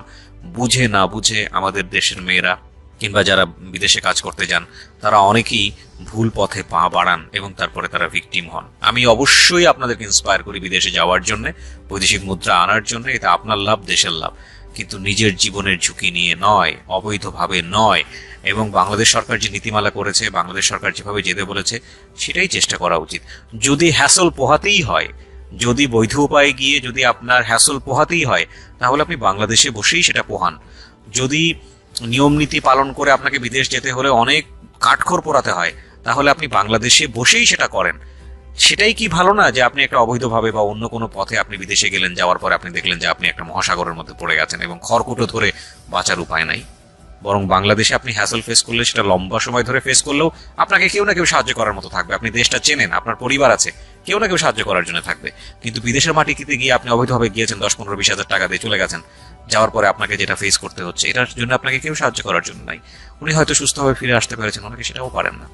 এবং আমরা যেটাই করি না কেন, দিন শেষে নিজের জীবনটা খুব মূল্যবান, খুব মূল্যবান। সুতরাং নিজের জীবনের প্রতি অ্যাটলিস্ট যেটাই হোক না কেন একটু যেন খেয়াল রাখি। এবং প্রিয় শ্রোতা, আমি জানি আমাদের আজকের এই জীবন গল্প হয়তো কোনো কোনো মানুষকে রিথিঙ্ক করার চেষ্টা করবে, তবে এটা ঠিক যারা আপনার প্রতিবেশী এরকম আছে, দৈন্যদর্শনের মধ্যে আছে, নির্ধারণ অবস্থার মধ্যে আছে, তারা যদি মনে করেন এরকম একটা ভুল সিদ্ধান্ত নিতে যাচ্ছে, যারা জীবন গল্প শুনলেন তাদেরকে অন্তত আপনারা সঠিক সিদ্ধান্ত নেবার জন্য সহায়তা করবেন। সো আজকের মতো এখানেই শেষ করছি। যারা এতক্ষণ আমার সঙ্গে আছেন তাদেরকে আরো একবার মনে করিয়ে দিচ্ছি, আপনারা শুনছেন প্রাণ মিস্টার ম্যাঙ্গো ক্যান্ডি প্রেজেন্স জীবন গল্প। ভালো থাকুন সবাই, এবং আমাদের এই বোনটি যিনি এসেছিলেন জীবন গল্পে, তার জন্য অনেক অনেক শুভকামনা থাকছে।